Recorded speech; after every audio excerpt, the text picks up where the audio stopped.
नमस्कार। आज 6 ज्येष्ठ 2077 खाँदबारी नगरपालिकाद्वारा सञ्चालित एसई दिने परीक्षार्थीहरूको सहयोगका लागि विशेष गरी सञ्चालन भइरहेको अनलाइन कक्षा परीक्षा केन्द्रित विषयवस्तुहरू पस्कने उद्देश्यसहित तयारी गरिएको यो कार्यक्रममा यहाँहरूलाई हार्दिक स्वागत अभिवादन व्यक्त गर्न चाहन्छु। म गणित विषयको सहजकर्ता मेदिनी घिमिरे, महेन्द्र माध्यमिक विद्यालय मानेभन्ज्याङ अनि प्राविधिक मित्र अनुप तामाङ हामी उपस्थित भइसकेका छौँ। आजको विषयवस्तुतर्फ म ध्यान केन्द्रित गराउन चाहन्छु कि अघिल्ला कक्षाहरूमा हामीले विभिन्न विषयहरू छलफल गर्दै जाँदा मेन्सुरेसन क्षेत्रमिति भन्ने पाठलाई महत्त्वका साथ हेर्न भाइ-बहिनीहरूलाई, विद्यार्थी भाइ-बहिनीहरूलाई सुसूचित पनि गर्दै अनुरोध पनि गर्दै मैले तत्काल सोही समयमा यो चाहिँ निकै महत्त्वपूर्ण पाठ छ, जसबाट धेरैवटा क्वेसन पनि धेरै अङ्क पनि सोध्ने 16 मार्क्सको पाठ हो। यो त्यति क्वेसन सोध्छ, त्यसैले इम्पोर्टेन्ट पाठ छ, व्यावहारिक पनि छ भनेर ध्यान आकर्षण गराएको थिएँ। भाइ बहिनीहरूलाई फेरि पनि आग्रह गर्दछु, यो महत्त्वपूर्ण पाठ र त्यही पाठको बारेमा छलफल गर्दै विभिन्न खालका प्रश्नहरूमा हामी उदाहरणहरू हेर्दै विषयवस्तुलाई पस्कदै जाने क्रममा very short question, long question र हायर एबिलिटी टेस्ट गर्ने लङ क्वेसन, ग्रुप सी र ग्रुप डी का क्वेसनहरू छलफल गर्दै जाँदै थियौँ। त्यसमध्येमा आज बाँकी रहेको 5 मार्क्सको क्वेसन जो विद्यार्थीको हायर एबिलिटी टेस्ट गर्नका लागि सोधिन्छ, त्यस्ता मोडलका क्वेसनहरू बाँकी रहेको छ र त्यसलाई आज केही उदाहरणहरू मार्फत त्यो लेभलका क्वेसनहरू कस्तो खालको हुन्छ भन्ने बारेमा हामी आज छलफल गर्न गइरहेका छौँ। भाइ बहिनीहरूले अत्यन्तै बढी मेहनतका साथ अभ्यास गर्नुपर्ने हुन्छ विभिन्न सहयोगी सन्दर्भ सामग्रीहरूको प्रयोगबाट। म आज भाइ बहिनीहरूलाई एउटा अत्यन्तै महत्त्वपूर्ण थट अफ द डेको रूपमा यसलाई चाहिँ यहाँ अनुरोध गर्छु। Everything is easy if you are busy, nothing is easy if you are lazy भन्ने यो शाश्वत सत्य भाइ बहिनीहरूमा यो मानसपटलमा यसलाई सोचिराख्नुपर्छ। वास्तवमै जे कुरा हामीले यो संसारमा असम्भव भन्ने कुरो लगभग छैन मृत्यु बाहेक। त्यसकारण हामीले हरेक कुरा सजिलो बनाउनु छ भने त्यही काममा हामी बिजी भयौँ भने, त्यही काममा लागिरह्यौँ भने, निरन्तर अभ्यस्त भइरह्यौँ भने हरेक कामहरू, धेरै जटिल ठानिएका साहसिक कामहरू पनि हामी सहज ढङ्गले सम्पन्न गर्न सक्छौँ। तर यदि हामी सामान्य काम छ जसलाई हेलचेक्राइ गऱ्यौँ अथवा व्यवस्था गऱ्यौँ भने त्यही काम चाहिँ हाम्रो अप्ठ्यारो हुन्छ, सधैँ हामी असफल बन्न सक्छौँ। त्यसकारण everything is easy if you are busy, nothing is easy if you are lazy भन्ने यो चाहिँ एउटा शाश्वत सत्य शिक्षण, सिकाइ, क्रियाकलाप र हरेक जीवनका सिकाइ गतिविधिमा यो अत्यन्तै सान्दर्भिक रहेको ले भाइ बहिनीहरूलाई पनि यसरी नै अभ्यस्त रहन र समयको सदुपयोग गर्दै विषयवस्तुलाई अत्यन्तै गम्भीरतापूर्वक हेर्नका लागि आग्रह गर्दै म आजको कक्षा सुरु गर्ने जमर्कोमा गइरहेको छु। वास्तवमा अघि पनि मैले भने हामी 5 अङ्कमा सोध्न सक्ने क्वेसनहरूका मोडल, मैले अस्ति अघिल्लो कक्षामा भनेको थिएँ कि 5 अङ्कका क्वेसन र 4 अङ्कको क्वेसनमा त्यत्रो धेरै तात्विक फरकहरू त हुँदैन, मोडल एउटै हो। थोरै केही पुच्छर क्वेसनमा थोरै टुक्राहरू जोडिदिएको हुनसक्छ, नत्र 4 अङ्क र 5 अङ्कमा त्यत्रो धेरै फरक चाहिँ हुँदैन।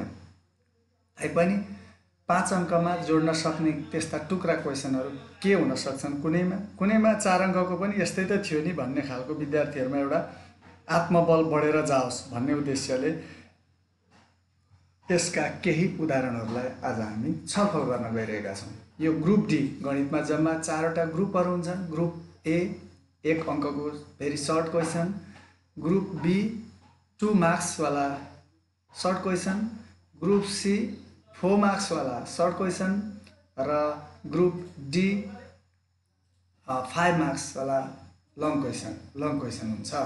र यो 5 मार्क्सवाला लङ क्वेसन चाहिँ 4वटा हुन्छ।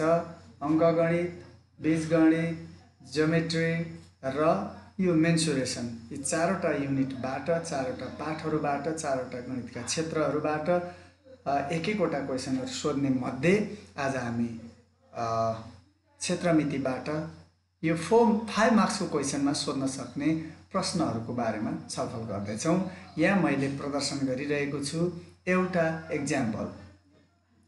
यहाँ के भन्छ क्वेसनले भन्दा दिएको ठोस वस्तुको टोटल सर्फेस एरिया पत्ता लगाउनुहोस् भन्यो। यहाँ ठोस वस्तु कस्तो देखिँदैछ त हामीले चित्रमा भन्दा यो ठोस वस्तु 3वटा आकृति मिलेर बनेको छ। एउटा यो कोन सोली, अर्को सिलिन्डर बेलना र अर्को हेमिस्फियर अर्धगोला।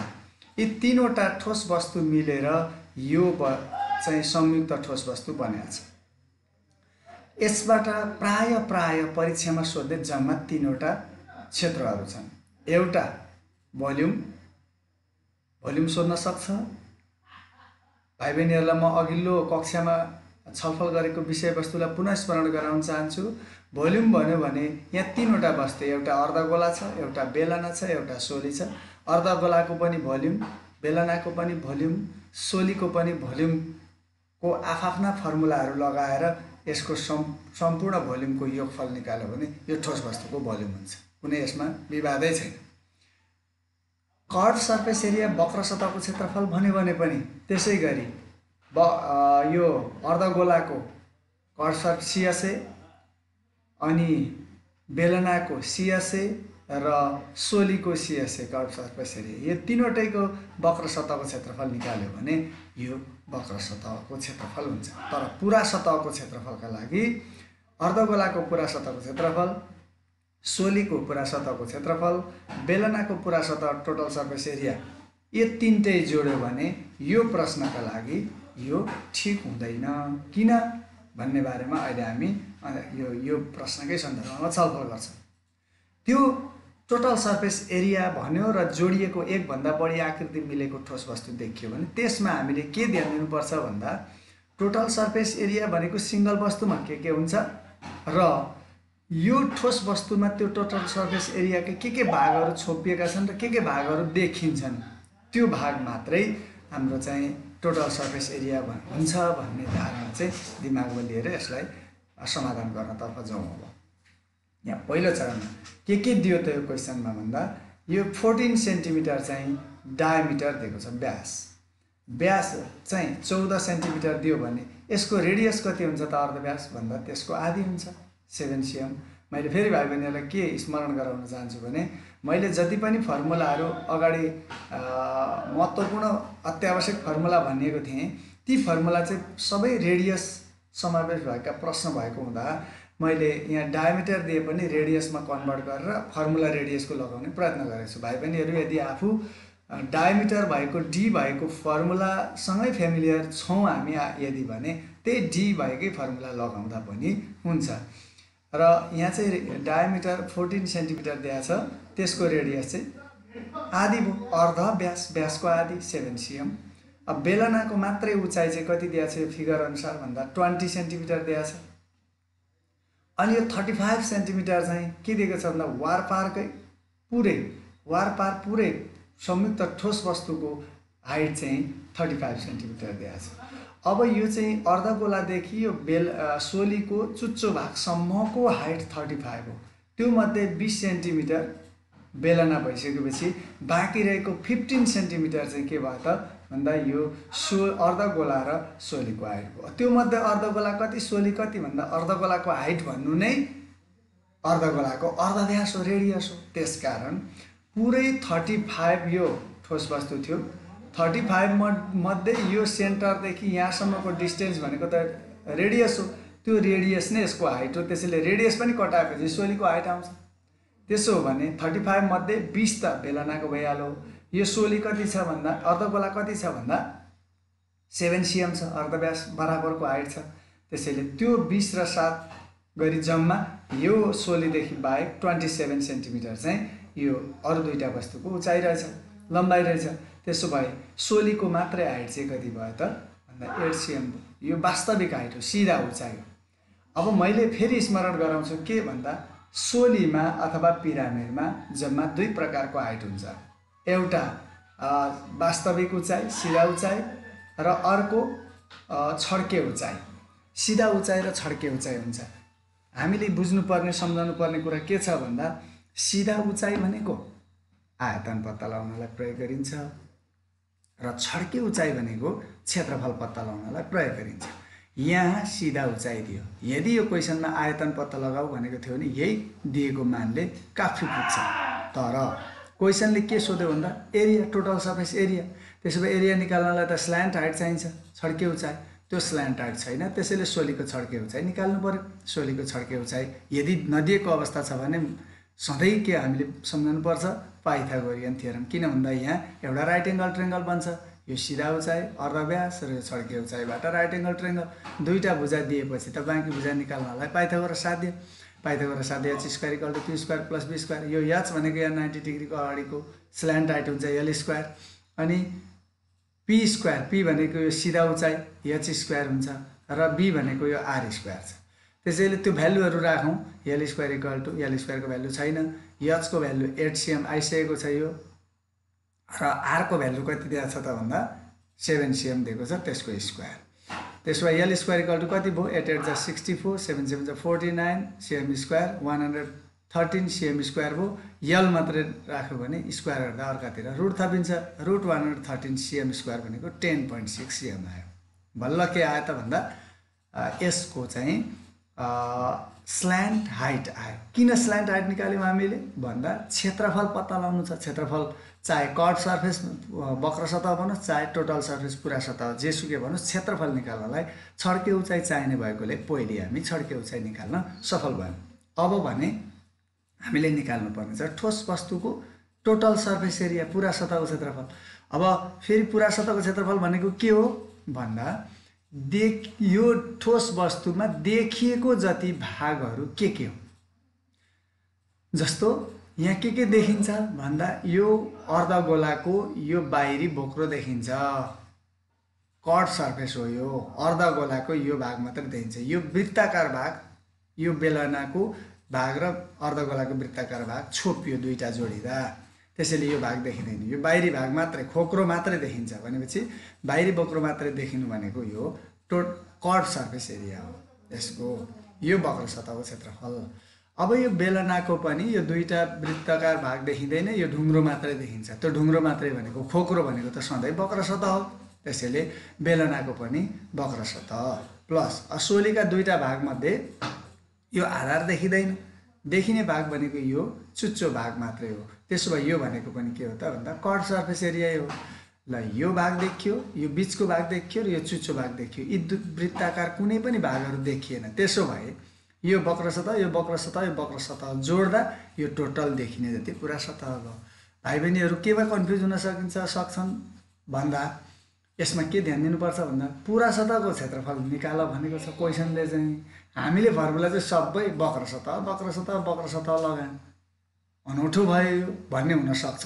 नबुझिकन यो हेर्दाखेरि पुरा सतहको सूत्र के अरे प्रश्नले पुरा सतह भनेको छ, तर फर्मुला चाहिँ सबै वक्र सतहको लगाएको छ। कस्तो अनौठो भन्ने हुनसक्छ। त्यसकारण वक्र सतह भनेको के, पुरा सतह भनेको के भन्ने पहिले क्लियर भयो भने मात्रै सहज हुन्छ। र हरेक पुरा सतहको क्षेत्रफल निकाल्ने प्रश्नमा यदि त्यो प्रश्न सिङ्गल एउटा मात्रै वस्तु रहेछ, संयुक्त वस्तु होइन भने पुरा सतह भन्दा पुरा सतहकै सूत्र लगाऊँ, वक्र सतह भन्दा वक्र सतहकै लगाऊँ। तर यदि त्यो वस्तु संयुक्त ठोस वस्तु हो, एकभन्दा बढी आकृति जोडिएको अवस्था छ भने त्यस्तो अवस्थामा चाहिँ पुरा सतहको क्षेत्रफल भन्दा पत्ता लगाउनु पर्ने छ भने वर्ष देखिएको भाग मात्रै लगाऊँ अथवा पुरा सतहको लगाइहाल्यौँ भने यसलाई मैले यहाँ तल नोटमा लेखेको छु टोटल सर्फेस एरिया। यदि यो टोटल सर्फेस एरिया पो निकाल भनेको छ त भनेर हामीले टोटल सर्फेस एरियाकै फर्मुला लगायौँ भने के हुन्छ?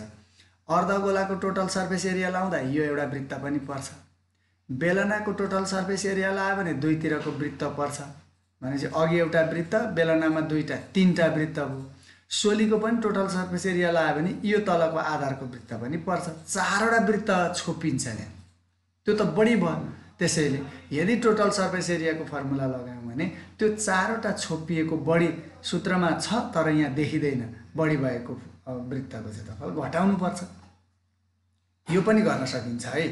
अथवा त्यो बाहेक यो एउटाको चाहिँ वक्र सतह अर्काको पुरा सतह यसो यसो गर्दै गर्दै हामीले काम गऱ्यौँ भने यो चाहिँ वक्र सतह पुरा सतहका सम्बन्धबाट पनि हामीले कुनै बढी भएको भाग घटाउन सक्छौँ। मैले यहाँ चाहिँ समाधान कसरी गरिदिएको छु भन्दा जे देखिएको छ त्यसको क्षेत्रफल मात्रै लगाउने प्रयत्न गरेँ। त्यसो भएकोले अर्धगोलाको कर्ड सर्फेस भनेको 2πr², बेलनाको भनेको 2πr, सोलीको वक्र सतह भनेको πrl हुन्छ। यसमा πr कमन लिएर बाँकी रहेकोमा भ्यालु राख्दा नि भयो। मैले एकमुष्टमा राखिदिएँ 2 को 2, पाईको भ्यालु, r को भ्यालु कति छ 7 cm छ, प्लस मैले यहाँ युनिट लेखिनँ, यहाँ एकैचोटि लास्टमा लेखेको छु मैले 2 को 2, पाईको मान छँदैछ, r को भ्यालु 7, यो के को सूत्र हो? बेलनाको। त्यसैले बेलनाकै उचाइ यहाँ हामी झुक्किन सक्छौँ कुन उचाइ हो भन्ने। सर अनुसार सर क्लासमा हुन्छ भनिदिनु न, त्यो वेलफेयरबाट र 2πrh र πrl भनेको पाईको भ्यालु, r को भ्यालु छँदैछ यल भनेको यसको स्ल्यान्ट हाइट हो 10.6 अनि युनिट एकैचोटि क्षेत्रफलको स्क्वायर हुने भएको हुनाले cm² लेख्यो। भाइ बहिनीहरूले यी प्रत्येक छुट्टा छुट्टै भागमा यहाँ पनि cm², यहाँ पनि cm² लेख्दा पनि भयो। एकमुष्ट मैले यहाँ cm² लेखेँ, यसो गरेर युनिट पनि बाहिर एकैचोटि लेख्न पनि सकिन्छ।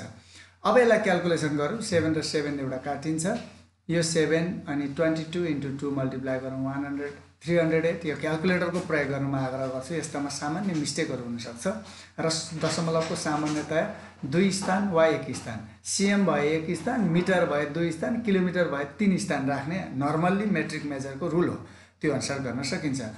र अब यो बिचकोमा 7 र 7 कट भइहाल्छ, 20 × 22 × 2 गऱ्यो भने 880 हुन्छ। यहाँ पनि 7 कट हुन्छ, 22 × 10.6 233.2, यो सबैलाई जोडौँ 1421.2 cm², यसको चाहिँ टोटल सर्फेस एरिया हुन्छ।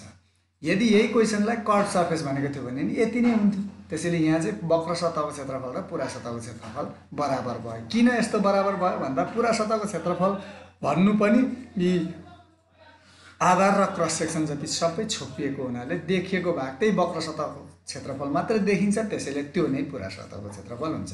यसरी 5 मार्क्सको क्वेसनमा सामान्य नर्मल्ली हिजोका क्लासहरूमा हामीले छलफल गरेकै विषयहरू जोडिन्छन्। यसरी चाहिँ यो एउटा उदाहरण। अर्को उदाहरणमा छौँ। अब अलिकति टुक्रा जोडेको क्वेसनमा हामी जाँदैछौँ। दिएको ठोस वस्तुमा, यो एउटा ठोस वस्तु, भाइ बहिनीहरूले हेर्ने बित्तिकै एउटा आकलन गर्नुहुन्छ। के देखिन्छ भन्दा यहाँ बेलनामा अर्धगोला जोडिएको छ, बेलनाको उचाइ 80 सेन्टिमिटर छ, यो 80 सेन्टिमिटर छ बेलनाको मात्रै उचाइ, र अर्धगोलाको आयतन, यो अर्धगोलाको भोल्युम चाहिँ कति छ 144 पाई cm³ छ। अब क्वेसनले के सोध्यो भन्दा पुरै सतहमा 50 पैसा प्रति cm², प्रति वर्ग सेमी 50 पैसाको हिसाबले यो कलरिङ गर्नु पर्यो भने कति खर्च लाग्ला भनेर क्वेसनले सोध्यो। अब हामीले रङ लाउने कहाँ भन्दा पुरा सतहमा बाहिर देखिने जति सबै भागमा रङ लाउने हो। त्यसो बाहिर देखिने जति पुरा भाग भनेको यसको टोटल सर्फेस एरिया हो। त्यसकारण यो क्वेसनले टोटल सर्फेस एरिया पत्ता लगाउनुपर्छ पहिले, अनि त्यो एरियामा 1 वर्ग सेमको 50 पैसा पर्छ भने कति वर्ग सेम आउँछ त्यति इन्टु 50 हुन्छ पैसा। यसरी हामीले चाहिँ ऐकिक नियमलाई पनि प्रयोग गर्नुपर्ने हुन्छ। अब जाउँ यो प्रश्नको समाधानमा जाउँ। के भन्नु क्वेसनले दियो भन्दा बेलनाको हाइट दियो, बेलनाको हाइट 80 cm, 80 cm लेख्यौँ हामीले। क्वेसनले के दियो अर्को भन्दा अर्धगोलाको आयतन चाहिँ दियो। अब यसको रेडियस दिएको अवस्थै छैन, त्यसो भए यो आयतनको रिलेसनबाट पक्का रेडियस आउँछ। त्यो आयतनको फर्मुला लगाउँ। आयतन 144 पाई cm³ छ भने आयतनको अर्धगोलाको आयतन भनेको के हो? फर्मुला 2/3 पाई r क्यू हो। गोलाको भनेको 4/3 पाई r क्यू। त्यसो भए अर्धगोलाको आधी 4 को आधी 2/3 pi r cube equal to 144 pi cm³। अब आर क्यू मात्रै राख्यो भने यो क्रस मल्टिप्लाई हुँदा 2 र पाई मुनि जान्छ, 3 माथि मल्टिप्लाई हुन्छ। 144 × 3 डिभाइडेड बाई 2 पाई। यो पाई पाई कट हुन्छ, 2 ले यसलाई डिभाइड गर्यो र 3 सँग मल्टिप्लाई गर्यो भने कति हुने रहेछ? 216 cm³ हुन्छ। अब आर क्यू बराबर 216 cm³ हुन्छ भने R equal to cube root 216 हुन्छ, अथवा के को क्युब भनेको चाहिँ 216 हुन्छ भन्दा 6 cm को होल क्युब हुन्छ। अनि क्यू क्यू काटेर पनि गर्न सकिन्छ, आर क्यू हटायो भने अर्कातिर क्यू रुट थपेर पनि क्यालकुलेटरको सहायताले पनि हामी रेडियस यसरी निकाल्न सक्छौँ। रेडियस निस्क्यो। अब अघि पनि हामीले कहाँ रङ लगाउने, रङ लगाउँदा लाग्ने खर्च निकाल्नलाई कहाँ रङ लगाउने भन्दा बाहिर देखिने जति सतहमा। त्यसो भए बाहिर देखिने जति सबै सतह भन्ने टोटल सर्फेस एरिया पुरा सतह। त्यसो भए पुरा सतहको क्षेत्रफल के हुन्छ? यहाँ के देखिन्छ हेरौँ है त। यदि पुरा सतहको क्षेत्रफलकै बेलनाको पनि सोलीको पनि पुरा सतह लाग्यो भने त यो भाग त छोपियो। बेलनाको पुरा सतह भनेको सूत्र लायौँ भने यो गोलो यो वृत्ताकार भाग पनि पर्छ। अर्धगोलाको पुरा सतह लायौँ भने पनि यो वृत्ताकार भाग पर्छ। दुईटा वृत्ताकार भाग त छोपिएछ। त्यसो भए टोटल सर्फेस एरियाको फर्मुला लगाउनु भयो भने दुईटा वृत्ताकार भागको क्षेत्रफल घटाउनु पर्छ। मैले यहाँ के गरेँ, जे देखिन्छ त्यो मात्रै लगाएँ। के देखिन्छ त यो भन्दा यो वृत्त देखिन्छ, यो अगाडिको वृत्त देखिन्छ। त्यसैले वृत्ताकार भागको क्षेत्रफल आधारको क्षेत्रफल भन्दा नि हुन्छ। यो वृत्त देखिन्छ। त्यसपछि यो बेलनाको यो ढुङ्ग्रो देखिन्छ। यो बेलनाको कट सर्फेस हो, ढुङ्ग्रो खोक्रो मात्रै भनेको। अब यो बिचको भाग देखिँदैन, त्यसैले देखिने यो टोपी जस्तो भाग मात्रै अथवा अर्धगोलाकार बाहिरी भाग मात्रै देखिन्छ। त्यसले अर्धगोलाको बोक्रो मात्रै भनेको कट सर्फेस एरिया हुन्छ। त्यसो हुनाले हामीले यहाँ यसको टोटल सर्फेस एरिया के हुँदो रहेछ? वृत्तको क्षेत्रफल, बेलनाको वक्र सतहको क्षेत्रफल र अर्धगोलाको चाहिँ कट सर्फेस एरिया वक्र सतहको क्षेत्रफल हुन्छ। नै यसको रङ लाउने भाग हो। त्यसैले त्यसको फर्मुला लगाउँ। वृत्तको क्षेत्रफल पाई r स्क्वायर हो, बेलनाको क्षेत्रफल भनेको वक्र सतहको क्षेत्रफल 2 पाई r h हो, अर्धगोलाको वक्र सतहको क्षेत्रफल भनेको 2 पाई r स्क्वायर। अब मैले यहाँ पाई r कमन लिएँ। यसै गरी समाधान गर्नुपर्छ भन्ने छैन भाइ बहिनीहरू। जस्तो यहाँ दुईटा पाई r स्क्वायर छ, यहाँ एउटा पाई r स्क्वायर भयो, यो दुईटा र एउटा जोड्दा 3टा पाई r स्क्वायर गरेर अनि यो 2 पाई r सँग कमन लिएर गर्दा भयो। कमनै नलिकन मान राख्दा पनि भयो। त्यो आफ्नो प्रक्रिया, कसरी आफूलाई सहज हुन्छ, कसरी आफू बानी परिएको छ त्यही अनुसार गर्ने। यो मान राख्न र क्यालकुलेटरकै सहयोग लिने हो। त्यस्तो धेरै समस्या मलाई हुन्छ जस्तो लाग्दैन। मैले यहाँ अघि कमन नलि गरेको थिएँ, अहिले यहाँ कमन लिएर पनि गरौँ त कस्तो हुँदो रहेछ भनेर एउटा नयाँ तरिकाले गर्न खोजे। पाई r कमन आयो, यहाँ बाँकी रह्यो r प्लस यहाँ बाँकी रह्यो पाई र r लिएपछि 2h प्लस यहाँ पाई र r लिएपछि 2r रह्यो। अझै पनि यहाँ 2r र r जोडेर 3r गर्दा पनि हुन्छ। मैले छुट्टैमा नै राखेँ। ल पाईको भ्यालु पाई भनेको 22/7, r को भ्यालु 6 cm आएकै छ। यहाँ युनिट लेखेको छैन मैले, किन भन्दा क्षेत्रफल हो, स्क्वायर एकैचोटि लेख्ने। r को भ्यालु 6 प्लस 2 इन्टु h को भ्यालु, यो h के को फर्मुला हो? यहाँ h विभिन्न hहरूमा झुक्किन सक्छ। त्यसैले यो फर्मुला के को? बेलनाको। त्यसैले बेलनाको h, बेलनाको 80 छ। h 80 प्लस 2 इन्टु r को भ्यालु कति छ? 6 cm। अब 22/7 इन्टु 6 यो मल्टिप्लाई गरौँ। 6 2 जा 12, 18 2 जा 82 जा 160 अनि 6 सबै जोडौँ। 6 दुना 12, 12 र 160 ले 172, 6 ले 178 हुन्छ cm स्क्वायर। ल यो क्यालकुलेसन गरौँ। यो माथिका 3टा मल्टिप्लाई गरेर 7 ले डिभाइड गर्दा कति हुँदो रहेछ यसको टोटल एरिया भन्दा 3356.6 cm स्क्वायर रहेछ। बाहिरी सतह यति रहेछ। त्यसो भए अब हामीले रङ लाउने यसमा। यो 9 क्लासमा अध्ययन गरेको विषय हो धेरै मात्रामा र 10 मा पनि सोध्छ। त्यसैले भाइ बहिनीहरूको हाम्रो कस्तो छ कन्सेप्ट भने 10 कक्षामा भएका पाठ्यपुस्तकमा दिएको विषयवस्तु मात्रै हो नि त भन्ने बुझाइ गर्नु हुँदैन। 5 क्लासको 6 क्लासको योभन्दा अघिल्ला क्लासहरूमा पढेका सबै विषयवस्तुहरू जोडिएर इक्वल क्वेसनहरू आउँछ। त्यसैले त 10 क्लासलाई अलि महत्त्वका साथ हेर्ने गरिन्छ। त्यसैले यो 9 क्लासमै पढेको विषय हो। तैपनि त्यो विषय हामीले फर्मुला जानेनौँ भने पनि युनिटरी मेथड हामीले सानै क्लासदेखि पढेका छौँ, व्यवहारमा प्रयोग हुन्छ। त्यसरी हेरौँ। अब हाम्रो रङ लगाउँदा प्रति वर्ग सेमीको खर्च, इकाइ खर्च कति छ भन्दा 1 वर्ग सेमीको प्रति cm स्क्वायरको खर्च 50 पैसा। 1 वर्ग सेमी रङ लगाउनलाई 50 पैसा लाग्छ। 50 पैसा पर स्क्वायर सेन्टिमिटर हो। यसलाई हामी कस्ट भन्छौँ, सी रेट अफ कस्ट कति रहेछ 50 पैसा प्रति cm स्क्वायर। अब 1 वर्ग सेमीको क्षेत्रफलमा रङ लाउन 50 पैसा लाग्छ। त्यसो भए हामीले कतिमा लाउनु छ भन्दा 3356.6 cm स्क्वायर छ हामीले रङ लगाउने। त्यसमा कति लाग्छ भनौँ, एउटा सुन्तलालाई 50 पैसा पर्छ भने 3356.6 वटालाई कति पर्छ भने हो।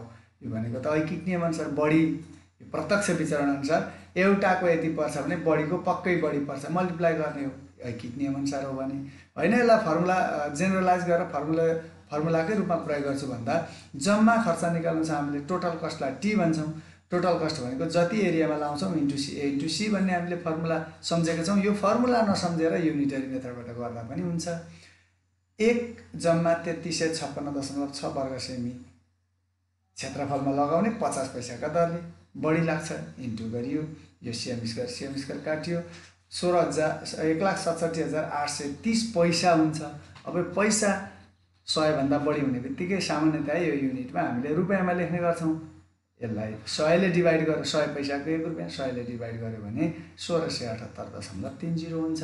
यसरी जम्मा खर्च 1678 रुपियाँ 30 पैसा लाग्छ भनेर हामी यस्ता खालका निर्माणका कामहरू हामीले घरमा, विद्यालयमा, समाजमा गऱ्यौँ भने यो खालको समस्या यो व्यावहारिक रूपमा सधैँ आइरहन्छ र यो कन्सेप्ट हामीले लिनुपर्छ। भोलि यो पढेर व्यवहारमा प्रयोग हुने एउटा आयाम हो यो क्षेत्रमिति।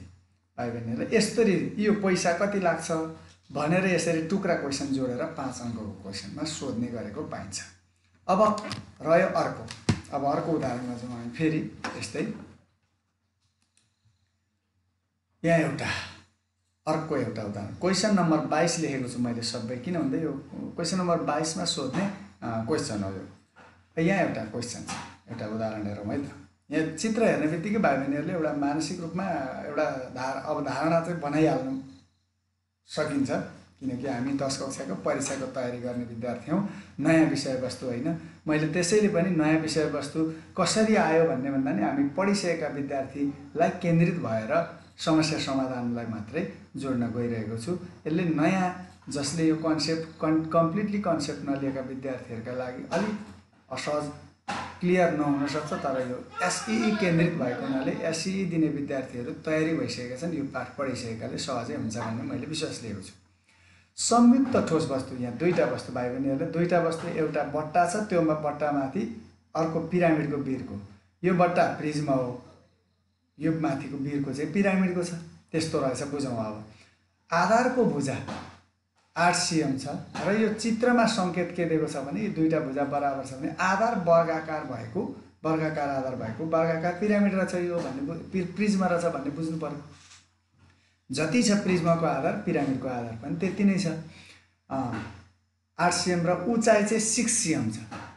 ठोस वस्तुको उचाइ हो यो प्रिज्मको मात्रै उचाइ होइन, यो फेददेखि टुप्पैसम्मको उचाइ चाहिँ 6 cm छ। त्यो मध्ये प्रिज्म कति हो, बट्टा कति हो, उँभो पिरामिड कति हो हामीलाई अहिलेसम्म क्लियर छैन। पिरामिडको छड्के उचाइ चाहिँ 5 cm छ भए प्रति घनमिटर 5 मिटर रहेछ। प्रति, यो माथि क्वेसनमा मिटर थियो, यहाँ गल्ती भएको छ, यसमा म क्षमा चाहन्छु, यहाँ मिटर हो। प्रति घनमिटर रु 1000 का दरले 1 घनमिटर बराबर 1000 रुपैयाँ तिर्दा त्यो यो ठोस वस्तु मानौ कङ्क्रिट एउटा वस्तु छ, सिमेन्टको वस्तु छ, यस्तो ठोस वस्तु बनाउन टोटल वस्तु बनाउन कति लाग्ला? अघि प्रति घन सेन्टिमिटर वर्ग इकाइको खर्च थियो भने अहिले घन मिटरको कुरा आयो। अघि क्षेत्रफलसँग सम्बन्धित थियो भने अब पुरै ठोस वस्तुसँग सम्बन्धित भयो, आयतनसँग सम्बन्धित भयो। अब यसलाई समाधान गरौँ। यहाँ वर्गाकार आधारलाई चाहिँ हामीले यो थाहा पाइसक्यौँ, 88 मिटर दिएको छ। यो वर्गाकार आधारको भुजालाई मैले L मान्न सकिन्छ, B मान्न चाहिँ मैले A मान्ने। वर्गाकार आधारको भुजा चाहिँ लम्बाइ र चौडाइ बराबर हुन्छ, लम्बाइ 8 भए चौडाइ पनि 8 छ, भुजा A बराबर 8 मिटर। अब त्यो ठोस वस्तुको उचाइ कति छ? पुरै वस्तुको उचाइ चाहिँ 6 मिटर छ। अब पिरामिडको छड्के उचाइ चाहिँ 5 मिटर छ। त्यसो हो भने यो पिरामिडमा मात्रै जाउँ त दुई खालको उचाइ हुन्छ, सिधा उचाइ र छड्के उचाइ। यो सिधा उचाइ थाहा छैन हामीलाई, पुरै चाहिँ 6 छ भने यो कति हो थाहा छैन, तर यो पुरै वारपार आधार कति छ? 8 मिटर छ। त्यसकारण यो पुरै आधार चाहिँ 8 मिटर छ भने यो केन्द्रदेखि यहाँसम्म चाहिँ 4 मिटर हुन्छ। यो 4 भयो, यो छड्के 5 हो भने वास्तविक हाइट कति हुन्छ भन्ने हामी पाइथागोरस साध्यबाट निकाल्न सक्छौँ। यो एकजना मित्रले हामीलाई कमेन्ट बक्समा कति क्लासको हो भनेर राजन शाहले जिज्ञासा राख्दै हुनुहुन्छ। यो भर्खर जोडिनु भएको छ भने एसईई दिने परीक्षार्थीहरूका लागि हामी यो अनलाइन क्लास खाँदबारी नगरपालिका सङ्खुवा सभाले सञ्चालन गरिरहेको छ र यो 10 कक्षाका विद्यार्थी जो एसई परीक्षा दिन्छ उसका लागि हो। र त्यसमध्येमा पनि यो मेन्सुरेसन भन्ने पाठ, क्षेत्रमिति भन्ने पाठ जसले 16 अङ्कभार बोकेको हुन्छ, 16 मार्क्सको क्वेसन सोध्छ र त्यो 16 मार्क्सका क्वेसन पनि 1 मार्क्स खालको क्वेसन, भेरी सर्ट क्वेसन नै हुन्छ, 2 मार्क्सको क्वेसन पनि हुन्छ, 4 मार्क्सको क्वेसन पनि हुन्छ र 5 मार्क्सको क्वेसन भेरी चाहिँ हायर एलिजिबिलिटी टेस्ट गर्ने खालको पनि हुन्छ। र यो 5 अङ्क आउने क्वेसनको चाहिँ आज हामी प्र्याक्टिस गर्दै गरेको, छलफल गर्दै गरेको चाहिँ जानकारी म राजन शाहज्यूलाई गर्न चाहन्छु र अन्य महानुभावहरूलाई पनि। फेरि म प्रश्नतर्फ जोडिएँ। पिरामिडको छड्के उचाइ 5 मिटर छ। अब यो पुरै बनाउन लाग्ने खर्च निकाल्नका लागि हामीले 1 घन इकाइको खर्च भनेको बनाउन लाग्ने खर्चको रेट चाहिँ कति छ? 1000 प्रति घनमिटर छ। अब हामीले यो पिरामिड र प्रिज्म मिलेर बनेको यो वस्तुको छुट्टा छुट्टै आयतन निकाल्न त यो पिरामिडको कति हुन्छ अनि यो प्रिज्मको कति हुन्छ त छुट्टा छुट्टै निकाल्नु पर्यो। निकाल्नलाई पाइथागोरस साध्य h square = p square + b square. अब यो h भनेको सिधा उचाइ हो, पिरामिडमा मात्रै हो। यो पिरामिडको सिधा उचाइ थाहा छैन, h के अरे कर्ण यो हाइट हो। यो h भनेको चाहिँ हाइपोटेन्युस हो। हामी यहाँ विद्यार्थीहरू झुक्किने ठाउँ कहाँ छ भन्दा यो पाइथागोरस साध्यमा भएको h भनेको हाइपोटेन्युस कर्ण हो, हाम्रो यहाँ लेखिएका h भनेको हाइट हो। त्यसैले यो हाइट नै हाइपोटेन्युस हुँदैन। यो हाइपोटेन्युस चाहिँ कति छ? यहाँ 5 छ। 5 को स्क्वायर = p भनेको चाहिँ यो पर्पेन्डिकुलर हो, यो छैन, त्यसैले p स्क्वायर। b भनेको कति छ? पुरै कति थियो? 8 थियो। त्यो मध्ये यहाँ आधी कति हुन्छ? 8 का मुनि 2 भनेको 4 हुन्छ, 4 को स्क्वायर हुन्छ। अब यसलाई क्याल्कुलेसन गरौँ हामी। कति हुँदो रहेछ? 5 × 5 = 25। यो 8 को आधी 4, 4 को स्क्वायर भनेको 16 = p स्क्वायर भनेको p = 3 मिटर आउने भयो। अब यो पुरै हाइट 6 मिटर थियो, त्यो मध्ये यहाँदेखि उँभोको p चाहिँ 3 मिटर भयो भने अब उँधो कति हुने भयो त? 3 मिटर हुने भयो। प्रिज्मको हाइट पनि 3 मिटर हुने भयो। यसरी हामी हाइट छुट्टा छुट्टै क्याल्कुलेसन गरेर छुट्टा छुट्टै यसलाई चाहिँ पत्ता लगाएर अनि फर्मुलामा लाउन सक्छौँ। अर्को विधि पनि छ यसलाई कि यो पुरै भाग, सपोज यो पुरै पिरामिड थियो, पुरै पिरामिडको आयतन निकालेर त्यसबाट यो बाँकी आधीको चाहिँ 2 का मुनि 3 भागको 2 भाग घटाएर बाँकी रहेको भागको आयतन टोटल आयतन हुन्छ भनेर पनि गर्न सक्छौँ। तर हामी यसमा अभ्यास त छैनौँ, हामीले टुक्रा टुक्रा जोड्ने नै अभ्यास बढी गरेका छौँ। अब ठोस वस्तु हामीले काम गर्नुपर्ने चाहिँ ठोस वस्तुको आयतनको, किनभने 1 घनमिटरको 1000 लाग्छ भने जम्मा कति घनमिटर छ त निकाल्नु पर्यो। त्यसैले यसको आयतन निकालौँ। यहाँ प्रिज्म एउटा बट्टा हो, यो तल घन हो, यो घनाकार वस्तु छ, यो घनाकार वस्तुको आयतन प्लस पिरामिडको आयतन, यो माथिल्लो भागको आयतन। अब यो प्रिज्मको आयतन भनेको त L into B into H हुन्छ र पिरामिडको आयतन भनेको चाहिँ 1/3 इन्टु ए इन्टु एच हुन्छ। अब यो L इन्टु बी भनेको ए स्क्वायर हो। ए स्क्वायर यदि हामीले यहाँ मानेको सङ्केतका आधारबाट हो भने यही फर्मुलालाई हामी के डिराइभ गर्न सक्छौँ, नयाँ फर्मुला भन्दा L इन्टु बी भनेको L इन्टु L हो। यो L लाई हामीले ए मानेका छौँ आधारको भने चाहिँ A square into H plus 1/3 into यसको आधार भनेको नि के हुन्छ भन्दा त्यही ए स्क्वायरै हो, ए स्क्वायर इन्टु एच हुन्छ। मैले चाहिँ यो माथिल्लै फर्मुलामा राखेँ भ्यालु, किनभने यो फर्मुला पनि यसैबाट जन्मिएको हुनाले लम्बाइ भनेको नि 8, चौडाइ भनेको नि 8 छ यो आधारको, अनि हाइट यो प्रिज्मको यो बट्टाको हाइट कति आयो त हामीले 6 मध्ये टोटल 6 मध्ये माथिको 3 आएछ, उनीहरूको पनि 3 हुन्छ। 3 प्लस 1/3 ए भनेको यसको आधार L इन्टु बी नै हो, फेरि पनि 8 इन्टु 8 हो, इन्टु यसको एच हो। यसको एच भनेको के हो त भन्दा पिरामिडको एच कति आएछ 3 मिटर। काटौँ 8 × 64 त्यहाँ 192 हुन्छ अनि 8 × 64 यो सबैको युनिट चाहिँ आयतनको के हुन्छ मिटर क्युब, त्यसैले मिटर क्युब लेख्यो।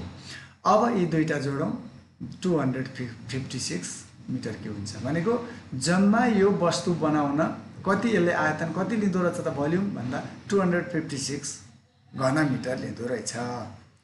अब यति बनाउनु पर्ने। अब यसो हो भने हामीले कतिपय इन्जिनियरिङ हिसाबले हरेक यस्ता कामहरू अहिले निर्माणका जति पनि कामहरू हुन्छन् घनमिटरको हिसाबले हुन्छ, त्यसैले यो कन्सेप्ट हामीले लिनुपर्छ। कतिपय आफूले आफ्नै निवास बनाउनु पर्यो घर भने पनि कामदारले स्क्वायर फुटको आधारमा स्क्वायर मिटरको आधारमा भनेको हामी सुन्छौँ बुझ्छौँ, त्यसैले भाइ बहिनीहरूले यो कुरामा ध्यान दिनुपर्छ। अब जम्मा यो ब्लक बनाउन यो ठोस वस्तु बनाउन भनेको 256 मिटर क्युब रहेछ। अब क्वेसनले के भनेको छ यहाँ दिएको भन्दा 1 घन मिटर 1 मिटर क्युबको खर्च चाहिँ 1000 छ। 1 मिटर क्युबको खर्च, एक इकाइको खर्चलाई हामी कस्ट लेख्छौँ, rate of cost equal to 1000 rupees छ। अब हामीले बनाउनु पर्ने जम्मा भोल्युम कति त भन्दा 256 मिटर क्युब छ। अब त्यसो भए एउटालाई 1000 पर्छ भने 256 वटालाई कति पर्छ भनेको पक्कै पनि बढी पर्छ। बढी भन्ने बित्तिकै मल्टिप्लाई गर्छौँ, अथवा फर्मुला बनाउने भने टोटल कस्ट कति यही B into C 256 into 1000 per metre cube काट्यो कति 2,56,000 हुँदो रहेछ। यसरी जम्मा खर्च 2,56,000 लाग्छ यो बनाउन भनेर हामी हिसाब गरेर निकाल्न सक्छौँ। भाइ बहिनीहरूलाई यो क्वेसनमा अलिअलि अप्ठ्यारो बनाउन के सक्छ भने यो मैले लेख्दाखेरि गल्ती भएको छ, यसमा मैले अघि माफी चाहिसकेको छु। यहाँ क्वेसनमा मैले सेन्टिमिटर लेखेको छु, मिटर लेख्नुपर्नेमा यो मिटरै हो थियो, यो लेखाइ गल्ती छ र यो मिटर छ। तर कहिलेकाहीँ प्रश्नमा यस्तो चाहिँ दिन सक्छ, यहाँ सेन्टिमिटर दियो यो रेट चाहिँ मिटरमा दिन सक्छ, अथवा यहाँ मिटरमा दियो यो रेट चाहिँ सेन्टिमिटरमा दियो भने कि त सेन्टिमिटर युनिटबाट हामीले समस्या समाधान गर्नुपर्छ कि त मिटरबाट गर्नुपर्ने हुन्छ। त्यसकारण हामीलाई सजिलो कुन हुन्छ त यो रेटलाई चेन्ज गर्न सकिँदैन, रेट उसले त्यति नै दियो भने फेरि क्यालकुलेसन गरेर ऐकिक नियमबाट निकाल्नु भन्दा यो रेट अफ कस्ट जुन युनिटमा दिएको छ माथि यो चित्रमा दिएका फिगरहरूको डाइमेन्सनहरूको युनिटलाई त्यो रेटमा दिएको युनिट अनुसार कन्भर्ट गरेर अनि हिसाब गरे पनि सजिलो हुन्छ। कहिलेकाहीँ त्यसरी पनि घुमाएर दिन सक्छ। यो भयो अर्को हाम्रो उदाहरण 5 अङ्कको क्वेसनका लागि। अब अर्को एउटा उदाहरण हेरौँ फेरि पनि। यहाँ के भन्छ भन्दा वर्गाकार पिरामिडको आयतन यो भोल्युम दियो यसको 64 cm क्युब छ र पिरामिडको उचाइ चाहिँ स्ट्रेट हाइट चाहिँ कति छ एक्चुअल हाइट चाहिँ 3 सेन्टिमिटर छ। सो पिरामिडको पुरा सतहको क्षेत्रफल कति हुन्छ यसको टोटल सर्फेस एरिया निकाल्नु पर्यो। टोटल सर्फेस एरियाका लागि त स्ल्यान्ट हाइट चाहिन्छ। यदि सतहहरुमा 40 प्रति cm स्क्वायरका दरले रङ लगाउन कति खर्च लाग्ला भनेपछि सतहहरुमा टोटल सर्फेस एरिया निकाल्नु पर्यो। अनि अघिकै जस्तो खर्चको कुरा हामी हिसाब गर्न सक्छौं युनिटरी मेथडबाट। के दियो यहाँ वर्गाकार पिरामिडमा आयतन कति दियो भोल्युम 64 cm क्युब दियो अनि यसको हाइट पनि दियो 3 cm। अब हामीले निकाल्नु पर्ने त बेस नै छैन, बेस नै कति हो कति थाहा छैन। त्यसो भए बेस नभएपछि त हामीले त्यो बेस निकाल्नतिर जानु पर्यो, अनि नै सर्फेस एरिया निकाल्न सक्छौँ। त्यही भोल्युमको फर्मुला लाउँ। भोल्युम भनेको कति छ 1/3 इन्टु ए इन्टु एच हो, आधारको क्षेत्रफल इन्टु उचाइ। मैले फेरि दोहोऱ्याउन चाहन्छु, यो चाहिँ भोल्युम भनेको के हुन्छ भन्दा 1/3 इन्टु ए इन्टु एचमा यो ए भनेको यदि प्रिज्मा थियो भने क्रस सेक्सन हुन्छ, भने पिरामिड थियो भने आधार हुन्छ। त्यसकारण V64 1/3 ए आधारको क्षेत्रफल छैन, ए नै लेखौँ, इन्टु एच भनेको 3 छ। अब यो 3 काटिएर कति हुन्छ त भन्दा ए बराबर 64 cm²। त्यसो भए यो एरिया भनेको के हुन्छ भन्दा एल स्क्वायर हुन्छ, ए स्क्वायर भनेको 64 cm² हुन्छ। त्यसो भए ए मात्रै भनेको 8 cm हो। अब यो तलको आधार कति आयो त भन्दा 8 cm हो। अब हामीलाई चाहिएको छ total surface area. Total surface area निकाल्नलाई त स्ल्यान्ट हाइट चाहिन्छ, छड्के उचाइ। छड्के उचाइ निकाल्नका लागि यो सिधा उचाइ र अब यो आधारको आदिको रिलेसनबाट चाहिँ हामीले पाइथागोरस साध्य लाउनु पर्यो। सोलीको छड्के अर्ध यो चाहिँ अथवा हामीले पिरामिड र वा सोलीमा चाहिँ छड्के उचाइ निकाल्नलाई पाइथागोरस साध्य प्रयोग गर्ने। H square equal to P square plus be square. H भनेको हाइपोटेन्युस हो, यो छैन, छड्के उचाइ भन्छौँ हामीले यल। पी भनेको सिधा उचाइ यसको कति छ 3 छ, 3 को स्क्वायर। बी भनेको कति छ, यो पुरै 8 थियो भने यहाँदेखि यहाँ आधी कति हुन्छ 8 को आधी 4 हुन्छ, 4 को स्क्वायर भनेको यल स्क्वायर इक्वल टु 9 + 16। यल भनेको 9 र 16 को योगफल 25 को रुट हुन्छ, स्क्वायर अर्कातिर रुट थपिने हो। त्यसो भए यल कति आयो, स्ल्यान्ट हाइट कति आयो, छड्के उचाइ 5 cm आयो। अब हामीले यसमा रङ लगाउनु भनेको त यो सबै सतहमा हो। त्यसो भए यो कतिवटा सतह मिलेर बनेको छ यो पिरामिड भन्दा एउटा आधार छ, एउटा आधार छ, एउटा त्रिभुजाकार सतह छ। त्यसमध्ये त्यो त्रिभुजाकार सतह चाहिँ कतिवटा छन् भन्दा 4वटा छन्। त्यसैले यो आधारको क्षेत्रफल र 4वटै त्रिभुजको क्षेत्रफल निकाल्यो भने जोड्यो भने यसको टोटल सर्फेस एरिया हुन्छ। आधारको क्षेत्रफल भनेको वर्गाकार भएको हुनाले यल इन्टु बी हो, यल इन्टु यल स्क्वायर, अथवा ए मानेको हुनाले a into A square plus 4वटा त्रिभुज यो वर्गाकार हुने बित्तिकै सबै त्रिभुज बराबर हुन्छ। त्यसैले एउटा त्रिभुजको क्षेत्रफल जति हुन्छ त्यसको 4 गुणा, 4 ले गुणन गर्यौँ। 4 इन्टु 1/2 इन्टु आधार इन्टु उचाइ, 1/2 1/2 बेस, बेस भनेको यो ए हो, इन्टु हाइट, हाइट भनेको यसको पिरामिडको चाहिँ छड्के उचाइ यल। त्यसो भए ए को स्क्वायर भनेको ए भनेको त हाम्रो भुजा 8 आएको छ, 8 स्क्वायर। यो 2 काटिएर यहाँ 2 रह्यो। ए भनेको 8 cm छ, यो आधारको भुजा र स्ल्यान्ट हाइट कति आयो 5, क्षेत्रफल भएको हुनाले cm²। 8 × 8 = 64 प्लस 8 × 5 = 40, 40 × 80 हुन्छ। यो दुईटा जोडौँ कति रहेछ, टोटल सर्फेस एरिया चाहिँ 144 cm² रहेछ।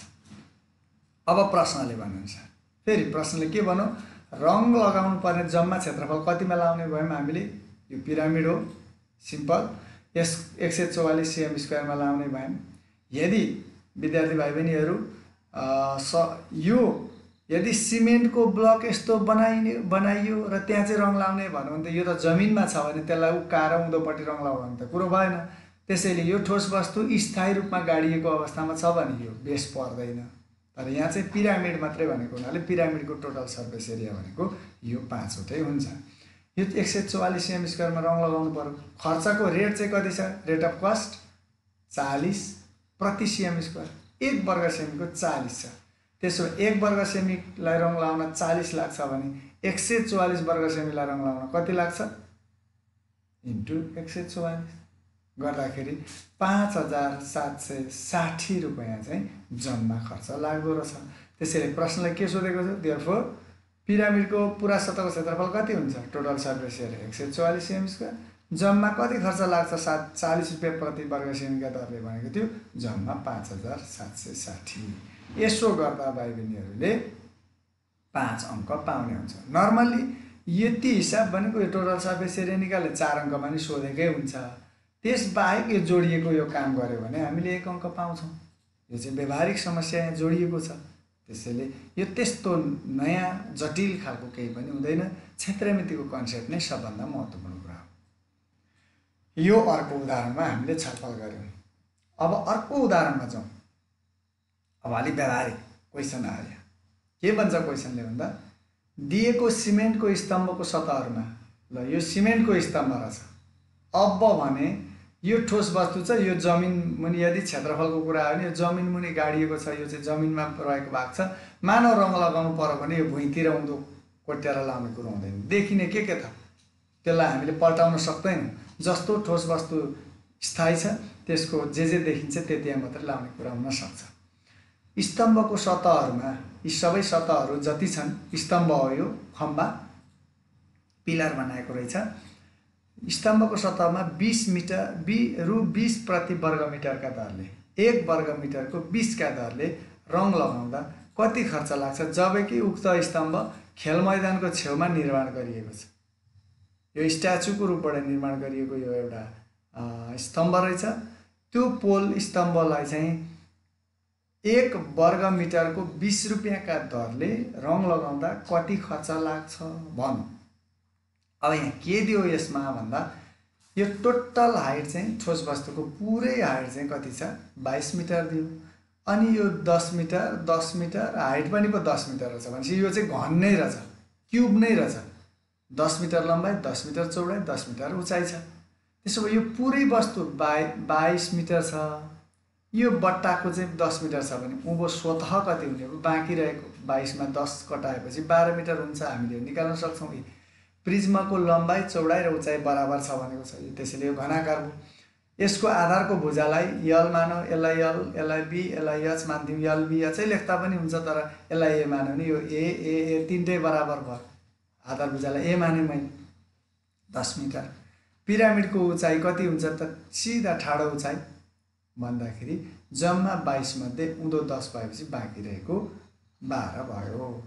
अब हामीले के गर्ने भनेको छ, रङ लगाउने, सतहमा रङ लगाउने, बाहिरी भागमा रङ लगाउने हो। रङ लगाउने भाग भनेको त यी सतहहरू। त्यसैले सतहको क्षेत्रफल निकाल्नु पर्यो। त्यो सतहको क्षेत्रफल निकाल्न त पिरामिडमा त सिधा होइन, छड्के उचाइ चाहिन्छ। यहाँ सिधा उचाइ मात्रै थियो, छड्के उचाइ छैन भने फेरि पनि खालि पाइथागोरस साध्य छड्के उचाइको लागि h square equal to p square plus b square Pythagoras साध्य हो। h भनेको यसको छड्के उचाइ हुन्छ। यहाँ यल हामीले स्ल्यान्ट हाइटलाई यल मान्ने गरेका छौँ। यल लेखेँ मैले, याद छैन। अब यो सिधा उचाइ कति आयो, 12 आयो, 12 को स्क्वायर। अनि यो बी कति हुन्छ यसको भन्दा यो पुरै चाहिँ 12 छ भने यो सेन्टरदेखि यता त त्यसको 50% हुन्छ, आधी हुन्छ। 12 को आधी 10 छ भने 10 को आधी 5 हुन्छ। त्यसो हो भने 12 को स्क्वायर 144, 5 को स्क्वायर 25, 144 र 25 ले कति हुन्छ, 169 हुन्छ। यल स्क्वायर इक्वल टु 169 हुन्छ नि। यल भनेको त रुट हुन्छ अर्कातिर स्क्वायर हट्दा। त्यसो भए कति आयो, स्ल्यान्ट हाइट 13 मिटर आयो। अब स्ल्यान्ट हाइट 13 मिटर आइसकेपछि अब यो रङ लगाउने भागको क्षेत्रफल निकाल्नु पर्यो। अब हामीले यो पिलर गाडिएको पिलरमा बाहिर रङ लाउनु छ भने कहाँ रङ लाउँछ, पक्कै पनि जमिन मुनि भएको भागमा रङ लाउँदैनौँ। रङ लाउने यी वरिपरिका 4वटा पाटामा हो, जसलाई हामीले गणितीय रूपमा चाहिँ 4 भित्ताको क्षेत्रफल भनेर पढेका छौँ। 4वटा भित्ताहरू वरिपरिका। अनि यो माथिको बिर्को त यो पिरामिडले छोपिसकेको छ। त्यसो भए यो देखिँदैन। यो वरिपरिका 4वटा भित्ता र माथिका 4वटा ट्रायंगुलर सेपहरुमा मात्रै रङ लाउँछौं। त्यसैले यसको टोटल सर्फेस एरिया भनेको के भयो त, यसका लागि यदि यो यसरी पिलर होइन जमिनमा रहेको स्थायी वस्तु थिएन भने बेस पनि पर्थ्यो, यो छोपिएको छैन। तर यो चाहिँ ठोस वस्तु निर्मित ठोस वस्तु जमिनमा रहेको छ। त्यसैले यहाँ रङ लगाउने काम भनेको यो 4 भित्ता र माथिको त्रिभुजमा मात्रै हो। 4वटा भित्ताको क्षेत्रफल र 4वटा त्रिभुजको क्षेत्रफल भाइ बहिनीहरुलाई यही समस्या हो। हामी केमा काम गर्दै छौं, प्रश्नले सोधेको प्रसंग कुनसँग जोडिएको छ भन्ने छुट्याउन मात्रै गाह्रो हो। त्यसैले टोटल सर्फेस एरिया भनेर घोक्नु हुँदैन सूत्र। यहाँनेर 4वटा भित्ता र 4वटा त्रिभुज मात्रै भयो। यदि यो स्तम्भ नभनेर टोटल सर्फेस एरिया पत्ता लगाऊ भनेको थियो भने यो बेस पनि हुन्थ्यो, आधार पनि। त्यसकारण यो देखिएका आकृतिहरू नै पूरा सतह हो भन्ने र प्रश्नले सोधेको रिलेसनलाई बुझ्ने कुरामा हामी जानुपर्छ। 4 भित्ताको क्षेत्रफल 2h * l + b हामीले पढेको। त्यही 2h * l + b मा h पनि l पनि b पनि सबै बराबर छन्। 4a² 4वटा स्क्वायर हुन्छ।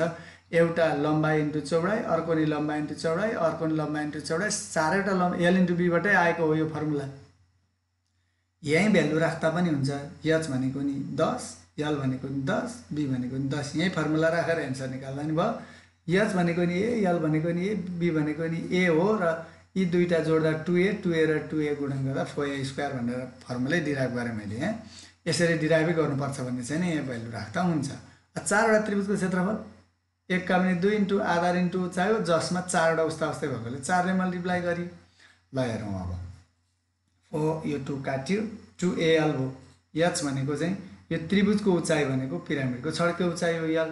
त्यसैले 4a स्क्वायर प्लस 2al मा 2a भनेको आधारको भुजा 10 छ, यल भनेको स्ल्यान्ट हाइट 13 मिटर आएको छ। ल हिसाब गरौँ, यसको गणना गरौँ, कति आउँदो रहेछ? 10.114 400 भयो, यो 260 गर्दा 660 घनमिटरमा चाहिँ 660 मिटर स्क्वायर वर्ग मिटरमा चाहिँ हामीले रङ लगाउने रहेछौँ। जम्मा यति क्षेत्रफलमा हामीले काम गर्नुपर्ने रहेछ। अब 1 वर्ग इकाइको 1 वर्ग मिटरको कस्ट कति छ त? 1 वर्ग मिटरको कस्ट चाहिँ 20 रुपियाँ छ। त्यसो भए 660 वर्ग मिटरको कस्ट कति हुन्छ? Total cost equal to A into C. हिसाब गरौँ, 13,200 हुन्छ। यसरी यिनै पैसा खर्चसँग सम्बन्धित यहाँ टाइल बिछ्याउने कुरा हुनसक्छ, विभिन्न खालको यस्तो थोरै टुक्राहरू जोडिदिन्छ र 5 मार्क्सको क्वेसन यस्तै प्रकृतिका तिनै क्षेत्रमितिमा थोरै व्यवहारिक सम्बन्ध जोडेका टुक्राहरू जोडिदिन सक्छ। यो अर्को उदाहरण हामीले यसरी छलफल गरेका छौँ।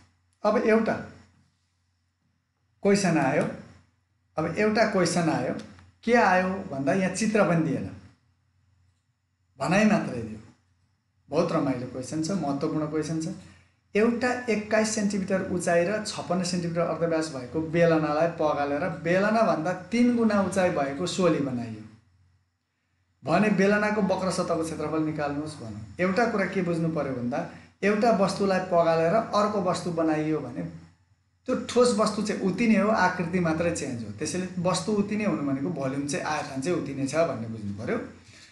अब बेलनाको वक्र सतहको क्षेत्रफल निकाल्नुहोस्, कर्भ सर्फेस एरिया भनौँ।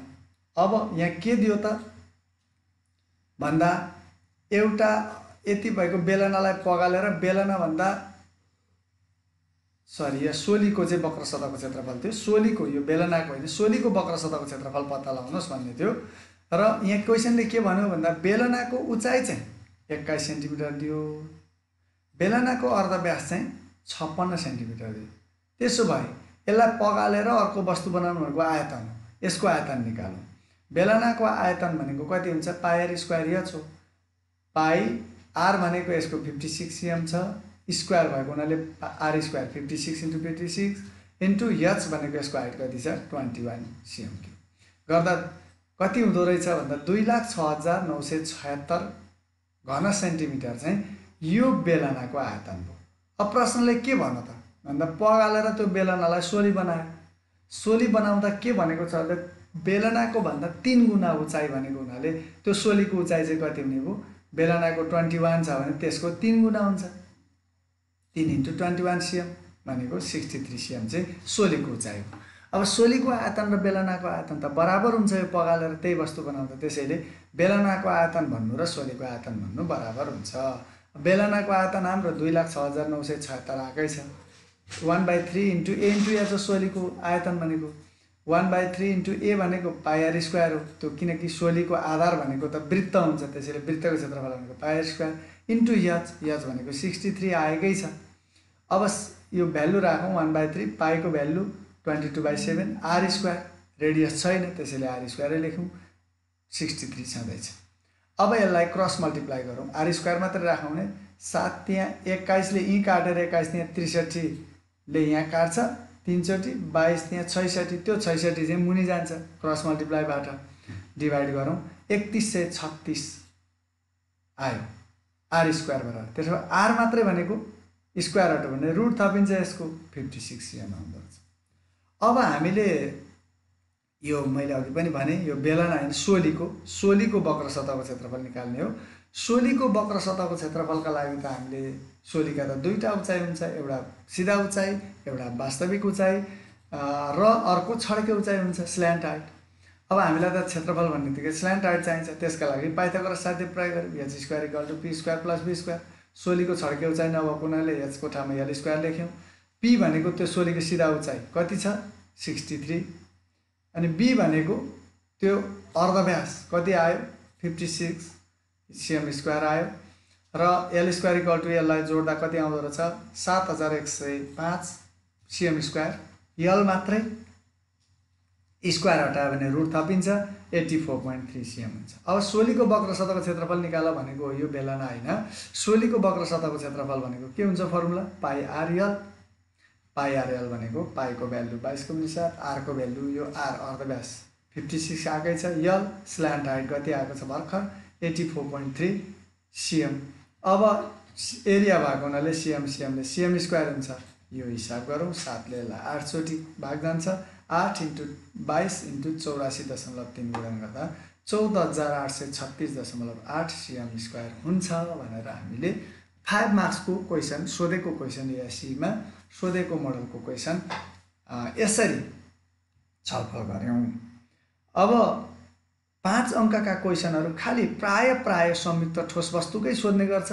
बेलना, सोली, अर्धगोला अनि पिरामिड र प्रिज्म, योबाट नै 5 अङ्कको क्वेसन सोध्ने भएको हुँदा भाइ बहिनीहरूले पूर्ण रूपमा तयार रहनका लागि यस्ता खालका अभ्यासहरू अरू बढी गरेर, अघि मैले आजको थट अफ द डे को रूपमा मैले भनेको थिएँ, if you are busy everything is easy भन्ने कुरा चाहिँ हामीले धेरै प्र्याक्टिस गऱ्यौँ भने मात्रै यी कुराहरू सहजै हामीले चित्र देख्ने बित्तिकै परिचयमा ढुक्क भएर आनन्दले गर्न सक्ने एउटा क्षमता आर्जन गर्न सक्छौँ भन्ने मैले सूचित गरेँ।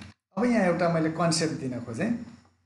कहिलेकाहीँ यो पिरामिडमा हेरौँ, यो सपोज यो वर्गाकार पिरामिड रहेछ, यो आधारको भुजालाई ए मानौ भने यो पुरै कति हुन्छ ए हुन्छ, त्यो पनि ए हुन्छ। त्यसो भए यहाँदेखि यो आधी, यो बेसको आधी हुन्छ, त्यसैले a/2 हुन्छ, आधी हुन्छ। यहाँ 10 थियो भने 5 हुन्छ।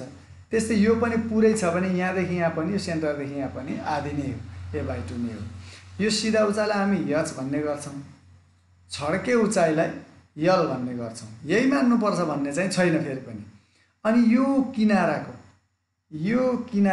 यो साइडलाई, यो एजलाई यदि यस मान्यौँ अथवा कुनै एउटा सङ्केत मान्यौँ भने कहिलेकाहीँ हाम्रो प्रश्न कस्तो दिन सक्छ भने यो सिधा उचाइ नै होइन, छड्के उचाइ नै होइन, यिनै मध्येको रिलेसन दिएर यस्तो हाइटमा चाहिँ यो बाहिरको किनाराको उचाइ चाहिँ दिन सक्छ। यो लम्बाइ चाहिँ यो दियो भने यो सिधा उचाइ निकाल्नको लागि 2 पटक पाइथागोरस साध्य प्रयोग गर्नुपर्छ। किनभने यो छड्के उचाइ भएको यतिलाई त्रिभुजलाई हेऱ्यौँ भने यो समकोणी त्रिभुज हुन्छ, यो हाइपोटेनस हुन्छ, यसको h हुन्छ, अनि यो पुरैको आधा यो हुन्छ र यो पर्पेन्डिकुलर हाइट हुन्छ। यसलाई h square equal to p square plus b square को फर्मुला लगाएर यो हाइट निकाल्न सक्छौँ। अनि फेरि यो र यो आधारको आधीबाट अनि सिधा उचाइ निकाल्न सक्छौँ। कतिपय अवस्थामा विगतमा गत सालहरूमा यो किनाराको लम्बाइ दिएको अवस्था पनि छ। त्यस्तो किनाराको लम्बाइ दियो भने त्यसबाटै डाइरेक्ट यहाँनिर डायगोनलको रिलेसनबाट पनि गर्न सक्छौँ, तर त्यो चाहिँ अलिक गाह्रो हुन्छ। त्योभन्दा सजिलो के हुन्छ, यदि उसले नै दियो भने त पाइथागोरस साध्य यहाँ पनि प्रयोग गर्न सकिन्छ। यदि त्यो भएन भने हामीले यहाँबाट बाहिर घुमेर स्ल्यान्ट हाइट निकाल्ने, स्ल्यान्ट हाइटबाट अनि फेरि पर्पेन्डिकुलर हाइट निकाल्नतिर हामी जानुपर्छ। यस्ता खालका रिलेसनहरू चाहिँ दिएर प्रश्नहरू सोधेको हुन्छ। भाइ बहिनीहरूले यो संयुक्त ठोस वस्तु यो चित्र हेरेर भन्दा पनि यो चित्रलाई दिमागमा यस्तो हो भन्ने कन्सेप्ट लिएर अनि यस्तो छ भन्ने एउटा चित्रण गरेर प्रश्नसँग सन्दर्भ जोडेर अगाडि बढ्नुपर्छ। यति भन्दै मैले क्षेत्रमितिलाई चाहिँ 1 अङ्कका क्वेसन, 2 अङ्कका क्वेसन, 4 अङ्कका क्वेसन र 5 अङ्कका क्वेसनहरू केही मात्रामा छलफल गरेर भाइ बहिनीहरूलाई स्पष्ट बनाउने प्रयत्न गरेँ। यदि कुनै जिज्ञासा भए यहाँहरूले सम्पर्क गर्न सक्नुहुनेछ, कमेन्ट गर्न सक्नुहुनेछ। हामी यहाँको जिज्ञासालाई समाधान गर्ने, क्लियर बनाउने प्रयत्न गर्नेछौँ। र प्राविधिक रूपमा कुनै कमजोरी भयो अथवा यहाँ सामग्री निर्माणका क्रममा कतिपय अवस्थामा कमजोरी हुन सक्छ। त्यस्तो भयो भने आगामी दिनमा सुधार गर्दै हामी अगाडि बढ्ने चाहिँ जमर्को गर्नेछौँ। यो खादबारी नगरपालिकाको पहिलो अभ्यास हो। यो दूरदराजमा रहेको अत्यन्त विकट ठाउँमा रहेको इन्टरनेटको एक्सेस कम हुँदाहुँदै पनि विद्यार्थीहरू लाई सहज बनाउनका लागि नेट नै नभएका विद्यार्थी नेटको एक्सेसै नभएको अवस्थामा यहीँ पनि हामीले प्रसारण गर्दा कहिलेकाहीँ यहाँ त समस्या परिरहेको छ भने भाइ बहिनीहरूलाई समस्या त अवश्य छ। तर त्यसलाई समाधान गर्न कुनै बेलामा नेट चलेको ठाउँमा वा नेट चल्न सक्ने व्यक्तिबाट आफूले लिएर गर्न सक्ने गरी एउटा युट्युब च्यानल बनाएर पनि हामीले भाइ बहिनीहरूसँग यो सामग्रीहरू पुगोस् भन्ने प्रयत्न गरेका छौँ। त्यसैले यो 1.5 घन्टासम्म अनलाइनमा बसेर लाइभ प्रोग्राम हेर्न असमर्थ भाइ बहिनीहरूले खादबारी नगरपालिका अनलाइन एजुकेसन भन्ने युट्युब च्यानल सब्सक्राइब गरेर त्यहाँ रहेको मेटेरियललाई डाउनलोड गरेर आफ्नो अनुकूल समयमा अफलाइनमा पनि जुनसुकै बखत हेर्न सक्ने भएको हुँदा यो पक्कै पनि केही न केही यसले सहयोग गर्छ भन्ने हामीले विश्वास लिएका छौँ। यी बाहेक अन्य धेरै छन् अहिले एसई केन्द्रित अनलाइन शिक्षाहरू, रेडियो शिक्षाहरू, अन्य टेलिभिजनका च्यानलले दिएको भर्चुअल क्लासहरू, पाठ्यक्रम विकास केन्द्रले बनाएको सामग्रीहरू धेरै भएको हुनाले भाइ बहिनीहरूलाई यो मात्र हेर्न अन्य सामग्री पनि हेरेर आफ्नो परीक्षा तयारी, आफ्नो क्षमता अभिवृद्धि गर्न अनुरोध पनि गर्छु। अब आज यो छोटो समय बाँकी छ। यो बाँकी समयको सदुपयोग गर्न मात्रै प्रयत्न गरेको हो मैले। अहिले बीजगणितका केही कन्सेप्टहरूको बारेमा म छलफल गर्न आज विषयको रूपमा यसलाई लिएर उपस्थित भएको छु। फेरि बीजगणित एउटा इम्पोर्टेन्ट पाठ हो जसमा 24 अङ्कको क्वेसन सोध्छ। मैले आफ्नो अनुभवले बुझेसम्म धेरै विद्यार्थीहरू अङ्कगणित, ज्यामिति भन्दा बढी बीजगणित नै अभ्यास गरेको पाउँछु, धेरै प्र्याक्टिस गरेको पाउँछु। तर धेरै गल्तीहरू चाहिँ फेरि बीजगणितमै हुन्छ। चिन्हले धेरै गल्ती हुन्छ। यो भनेको के हो, किन त्यस्तो भयो भन्दा कन्सेप्ट बुझेर समस्यालाई समाधान गर्ने क्रममा नजाने र अलिकति समस्यालाई हामीले गरेको कुरालाई पछाडि फर्केर नहेर्ने बानीले धेरै कुराहरू मिस्टेक हुन्छ। त्यसकारण भाइ बहिनीहरूलाई बीजगणित एकदम रमाइलो छ। यो पछिल्लो समयमा पछाडिको अध्ययनलाई उच्च शिक्षाका क्रममा बीजगणित नै फादर अफ म्याथमेटिक्सको रूपबाट हामीले लिनुपर्छ। सबै अरू गणितीय सम्बन्ध अब पछिल्लो चरणमा हामीले 11-12 ब्याचलरतिर म्याथमेटिक्स मेजर लियौँ अथवा कुनै अन्य सब्जेक्ट पढ्यौँ भने यो अल्जेब्राको नै मात्रै प्रयोग हुन्छ, बढी मात्रामा, धेरै मात्रामा। त्यसैले अल्जेब्रा इम्पोर्टेन्ट छ। यो अल्जेब्रामा विशेष गरी 9वटा क्वेसन सोध्छ एसईमा। एउटा 1 मार्क्सको, 5वटा 2 मार्क्सको, 2टा 4 मार्क्सको र एउटा 5 मार्क्सको, जसमध्ये मैले अघिल्लो कक्षामा छलफल गराएको छु भाइ बहिनीहरूलाई कोसिस गरेको छु कि शाब्दिक समस्या समीकरण हलसँग सम्बन्धित शाब्दिक समस्याहरूको बारेमा हामीले छलफल गरिसक्यौँ। अब बाँकी रहेको छ विशेष गरी एचसीएफ एन्ड एलसीएम, अनि सिम्प्लिफिकेसन र अन्य कुनै इक्वेसन सल्युसन। त्यति 3टा, त्यो भित्र चाहिँ सर्टहरू पनि सबै त्यहीँ पर्छ, टपिक्सहरू त त्यही भित्र पर्छ। तर खास प्रोसेसहरू भनेको प्रोसिडियरहरू चाहिँ एचसीएफ एलसीएम, सिम्प्लिफिकेसन र इक्वेसन सल्युसन यिनै मात्रै बाँकी रहेको छ। त्यसमा प्रश्न नम्बर 2 को एमा सर्ट क्वेसन, भेरी सर्ट, अनि 6 को एबी अनि 7 को एबीसी, 3टामा 2टामा 5वटा चाहिँ 2 मार्क्सको क्वेसन, अनि क्वेसन नम्बर 14 र 15मा लङ क्वेसन। त्यसमध्ये पनि सामान्यतया एउटामा त्यही शाब्दिक समस्या हुन्छ, एउटामा सरल गर्ने वा हल गर्ने हुन्छ र 23 नम्बरको क्वेसनमा सामान्यतया सरल वा हल सोधेको हुन्छ।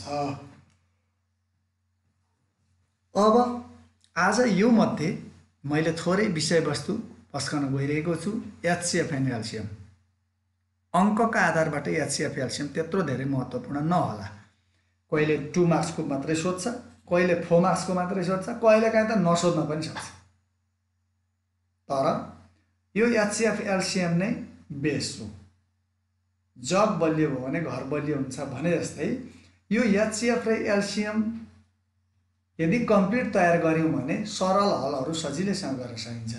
त्यसो हो भने एचसीएफ एलसीएम त्यति इम्पोर्टेन्ट छ, तर त्यो एचसीएफ एलसीएमको पनि फेरि जग चाहिँ के हो त भन्दा फ्याक्टराइजेसन हो, खण्डीकरण हो।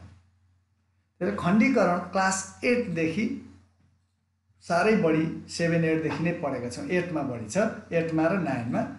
र खण्डीकरण भनेको के हो भन्दा टुक्र्याउने, फ्याक्टराइज गर्नु भनेको टुक्र्याएर पद मिल्ने सजातीय विजातीय पदहरूको कन्सेप्टलाई व्यवहारमा प्रयोग गरेर दिएको कुनै अभिव्यञ्जक दुई पद वा दुई भन्दा बढी पद भएको अभिव्यञ्जकलाई टुक्र्याएर प्रोडक्टको रूपमा, गुणनको रूपमा एक पदमा व्यक्त गर्ने प्रक्रियालाई हामी खण्डीकरण भन्छौँ। खण्डीकरण हुनु भनेको जोडेर टुक्र्याउने क्रम सुरु गरे पनि अन्तिममा आउने नतिजा केमा हुनुपर्छ? गुणनमा। जस्तै यहाँ एउटा सानो उदाहरण हेरौँ। पहिलो अभिव्यञ्जक यहाँ 3m³ - 27m छ। यो दुई पद हो, बाइनोमियल एक्सप्रेसन हो यो। यसलाई खण्डीकरण गरेर आएको यो एन्सर चाहिँ सकेसम्म सानो टुक्रामा विभक्त गर्ने, तर त्यो टुक्रा हेर्दा यो भन्दा बढी छ, तर सबै यहाँ दुईटा पद छ, यहाँ देख्दा तीनटा देखिन्छ, तर यो बिचमा के छ? मल्टिप्लाई छ। त्यसैले प्रोडक्टको रूपमा व्यक्त गर्ने क्रमलाई हामी खण्डीकरण भन्छौँ। त्यो खण्डीकरण सामान्यतः अहिलेसम्म हामीले क्लास 10 को कन्सेप्टमा र परीक्षाको तयारीका लागि हेर्ने नि कि त 2 पद, कि त 3 पद वा 4 पद, बढी मात्रामा कहिलेकाहीँ 5 पद पनि हुन्छ। त्यस्तो चाहिँ अभिव्यञ्जकहरू दिएर खण्डीकरण गर्नु पर्यो भने खण्डीकरण गर्ने स्टेप्सहरू के हुन् त भन्दा सबभन्दा पहिलो काम खण्डीकरणमा कमन लिने, आउँछ भने साझा लिने, कमन लिने। दोस्रो, सूत्र लगाउने। अब यो सूत्र चाहिँ सामान्यतः 2 पद भएमा यो मेथड यो 100% फिक्स हो भन्ने यो त्यस्तो रिजिड चाहिँ छैन। मैले मेरो आफूले लिएको ज्ञान, आफूले प्रयोग गरेको आधारबाट भाइ बहिनीहरूलाई दिने सल्लाह मात्रै हो। त्यस्तो हार्ड एन्ड फास्ट रुलै मात्रै हो भन्न मिल्दैन। यसो गर्दा सजिलो हुन्छ कि भन्ने मेरो आइडिया सेयर गरेको मात्रै हो। सामान्यतः 2 पद भएमा 2 पदका फर्मुला के छन् त? a² - b² को एउटा फर्मुला छ, a² + b² को अर्को फर्मुला छ, a³ + bq को छ र a³ - bq को छ। a² - b² को फर्मुला भनेको a + b * a - b, त्यो गुणनको रूपमा छ, खण्डीकरणलाई उपयुक्त छ। a³ - bq भनेको a - b * a² + ab + b², त्यो पनि गुणनको रूपमा छ। a³ + bq पनि a + b * a² - ab + b² भनेको यो पनि गुणनकै रूपमा छ। तर a² + b² यो 2 पद छ, a² + b², त्यसको फर्मुला सम्झ्यो भने a + b को होल स्क्वायर - 2ab, त्यो पनि 2 पदमै हुन्छ। त्यसैले यो खण्डीकरण सूत्र त हो, तर यो खण्डीकरणमा भरसक प्रयोग गर्नु बाध्यता छ भन्न मिल्दैन। त्यसैले त्यसलाई प्रयोग नगरेर अरू नै विकल्पबाट पनि गर्न सक्छौँ। यसलाई भरे हामी अभ्यासको क्रममा छलफल गर्नेछौँ। अब 2 पद भए सूत्र लाउने, 3 पद भए पदहरूको डिग्री मिलाएर, अर्डर मिलाएर अनि त्यसलाई टुक्र्याउने। 3 पदलाई 3 भन्दा बढी पद, 4 वा त्योभन्दा बढी पद भए कुन मिल्छ? ती मध्ये एउटा एकतिर 2टा, अर्कातिर 3वटा नि हुनसक्छ। ग्रुप मिल्ने, त्यसको डिग्रीका आधारबाट अनि भेरिएबलका आधारबाट ग्रुप मिल्ने, ग्रुप छुट्याएर अनि माथि नै 2 पद 3 पदमा माथि सिकेका स्टेपहरूकै आधारबाट फ्याक्टराइज गर्ने भन्ने रुल हुन्छ। यसलाई अब भाइ बहिनीहरूलाई क्लासमा डिटेलली पढेको छ र त्यसलाई चाहिँ म यहाँ चाहिँ अब 1-2वटा उदाहरण यिनै रुलसँग उदाहरणहरू जोड्दै जानेछु। जस्तो find HCF and LCM of, यहाँ 2टा एक्सप्रेसनहरू छ। पहिलो एक्सप्रेसन के छ? फर्स्ट एक्सप्रेसन 3m को पावर क्यू, 3m³ - 27m। यो कति पद? 2 पद। 2 पदमा के गर्ने भनेछ? साझा लिने। पहिले साझा आउँछ कि आउँदैन? यहाँ कमन आउँछ, 3 पनि आउने रहेछ 27 र 3 मा, m पनि आउँछ। कमन लिउँ, पहिलो काम कमन लिउँ। कमन आएन भने अब अर्को स्टेपमा जाने हो। 3m कमन आयो, 3 र m लिएपछि m² - 3 9 27, m कमन लिउँ। कमन लिएपछि यो एन्सरसम्मै जान्छ। अब कति पद रह्यो बिचमा हेर्दा? 2 पद हो। त्यसैले कमन लिएर बाँकी रहेकोमा 2 पद छ भने सूत्र लाग्छ कि लाग्दैन त? 3 पद थियो भने टुक्रिन्छ कि टुक्रिँदैन हेर्ने हो। 2 पद छ, सूत्र स्क्वायरमा जान्छ। स्क्वायरमा यो 3 को स्क्वायर हो, a² - b² भनेको m² - 3² को m + 3m - 3, यो एउटा। अब दोस्रो अभिव्यञ्जक यहाँ के छ? M cube plus 27 M cube plus 27 भनेको ए क्यूब प्लस यो 3 को cube A cube plus B क्यूबको फर्मुला लाउँ A cube plus B cube भनेको ए plus B M plus 3 A र बी भनेको एम र 3 भयो A plus B into A square minus AB plus be square A square भनेको एमको square minus AB M into 3 plus be square 3 को square M plus 3 M square minus 3m plus 3 3 जा 9 अब दुईटाको factorise भयो अब हामीले निकाल्नु पर्ने छ के भन्दा एलसीएम पनि एचसीएफ पनि अब यहाँनेर पहिलो अभिव्यञ्जकको फ्याक्टरहरू यहाँ छ दोस्रो अभिव्यञ्जकको फ्याक्टर यहाँ छ तल र माथि हेरेर यहाँ साझा र बाँकीका कुराहरू लिँदा कहिलेकाहीँ सामान्य गल्ती हुन सक्छ त्यस गल्तीबाट हामी मुक्त हुनलाई त्यो गल्ती नगर्नका लागि सजिलो आइडिया के पहिलो अभिव्यञ्जकबाट आएको एन्सर पनि यहाँ लेखौँ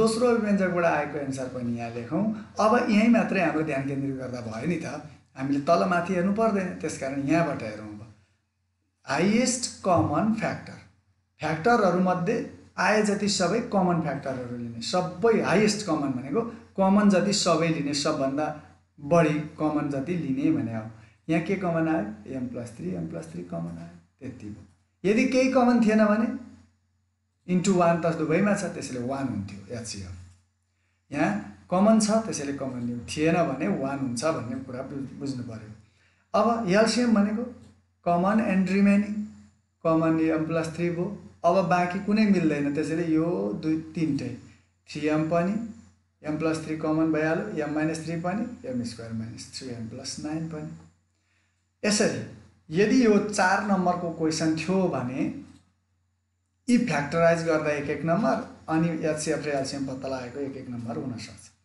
यो 2 नम्बरकोमा यो दुईटै चाहिँ सोध्दैन एउटा सोध्न सक्छ 2 मार्क्सको क्वेसन रहेछ भने यो फ्याक्टराइज गरेको 1 मार्क्स अनि एचसीएफ र एलसीएमलाई उपयुक्त ढङ्गले एन्सर निकालेको 1 मार्क्स हुन सक्छ यसरी भाइ बहिनीहरूलाई यो क्वेसनमा 0 आउँछ भन्ने चाहिँ छैन किन भन्दा दुईटै अभिव्यञ्जकको गुणनखण्ड फ्याक्टराइजेसन चाहिँ मिल्यो भने एचसीएफ एलसीएम त मिलिहाल्छ तर दुई मध्ये एउटाको मात्रै फ्याक्टराइजेसन बिग्रियो भने पनि एचसीएफ एलसीएम बिग्रिन्छ त्यसैले एचसीएफ एलसीएम बिग्रियो एउटा अभिव्यञ्जकको बिग्रियो भने एउटाकोसम्म फ्याक्टराइज गर्न मिल्यो भने त्यसको त अङ्क आउँछ त्यसैले यस्तो क्वेसनबाट नम्बर तान्ने एउटा क्वेसन हो यो एचसीएफ एलसीएम त्यसकारण भाइ बहिनीहरूले टोटल मिलेन भने पनि कुनै न कुनै एक्सप्रेसनको फ्याक्टराइज गर्न सक्यो भने पनि त्यो आफ्नो लागि उपलब्धिमूलक हुन्छ अब दोस्रो एक्जाम्पलमा गएँ म फाइन्ड द एलसीएम एलसीएम मात्रै पत्ता लगाउनु पर्यो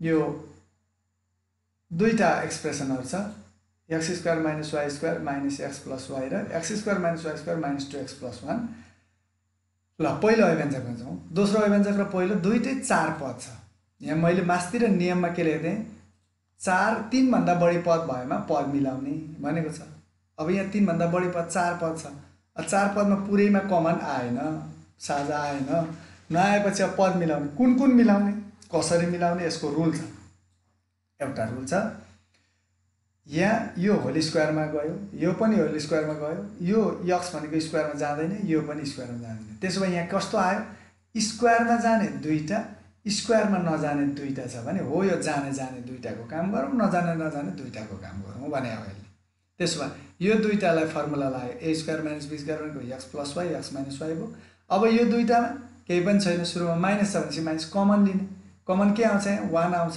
माइनस 1 कमन आयो एक्स माइनस कमन लिएपछि वा माइनसले मल्टिप्लाई गरेपछि सधैँ साइन चेन्ज हुन्छ यो अस्ति हामीले अघिल्ला क्लासमै चाहिँ समीकरणको हलमा पनि यो अभ्यास गरेका थियौँ माइनस प्लस माइनस हुन्छ वाई अब यो दुई पद भयो अघि 4 पद भएको अहिले 2 पद भयो यो एउटा पद भयो मल्टिप्लाईको रूपमा छ यो पनि एउटा पद मल्टिप्लाईको रूपमा यो कमन आयो एक्स माइनस वाई कमन बाँकी रह्यो एक्स प्लस वाई यता अनि माइनस 1 बाँकी रह्यो यसरी पहिलो अभिव्यञ्जकको हामीले फ्याक्टराइज गरौँ दोस्रो अभिव्यञ्जक यो छ X square minus Y square minus 2x plus 1 हेर्दा यसो देख्दा यो मास्तिरको जस्तो देखिन्छ पहिलो जस्तो यहाँ फर्मुला लगाइहालौँ यता केही कमन छैन भने 1 लिउँ भन्यो भने मिल्दैन यो किन मिल्दैन भन्दा यो माथिको भन्दा फरक छ पहिलो अभिव्यञ्जकमा चाहिँ दुईटा स्क्वायरमा जाने थियो, दुईटा नजाने थियो।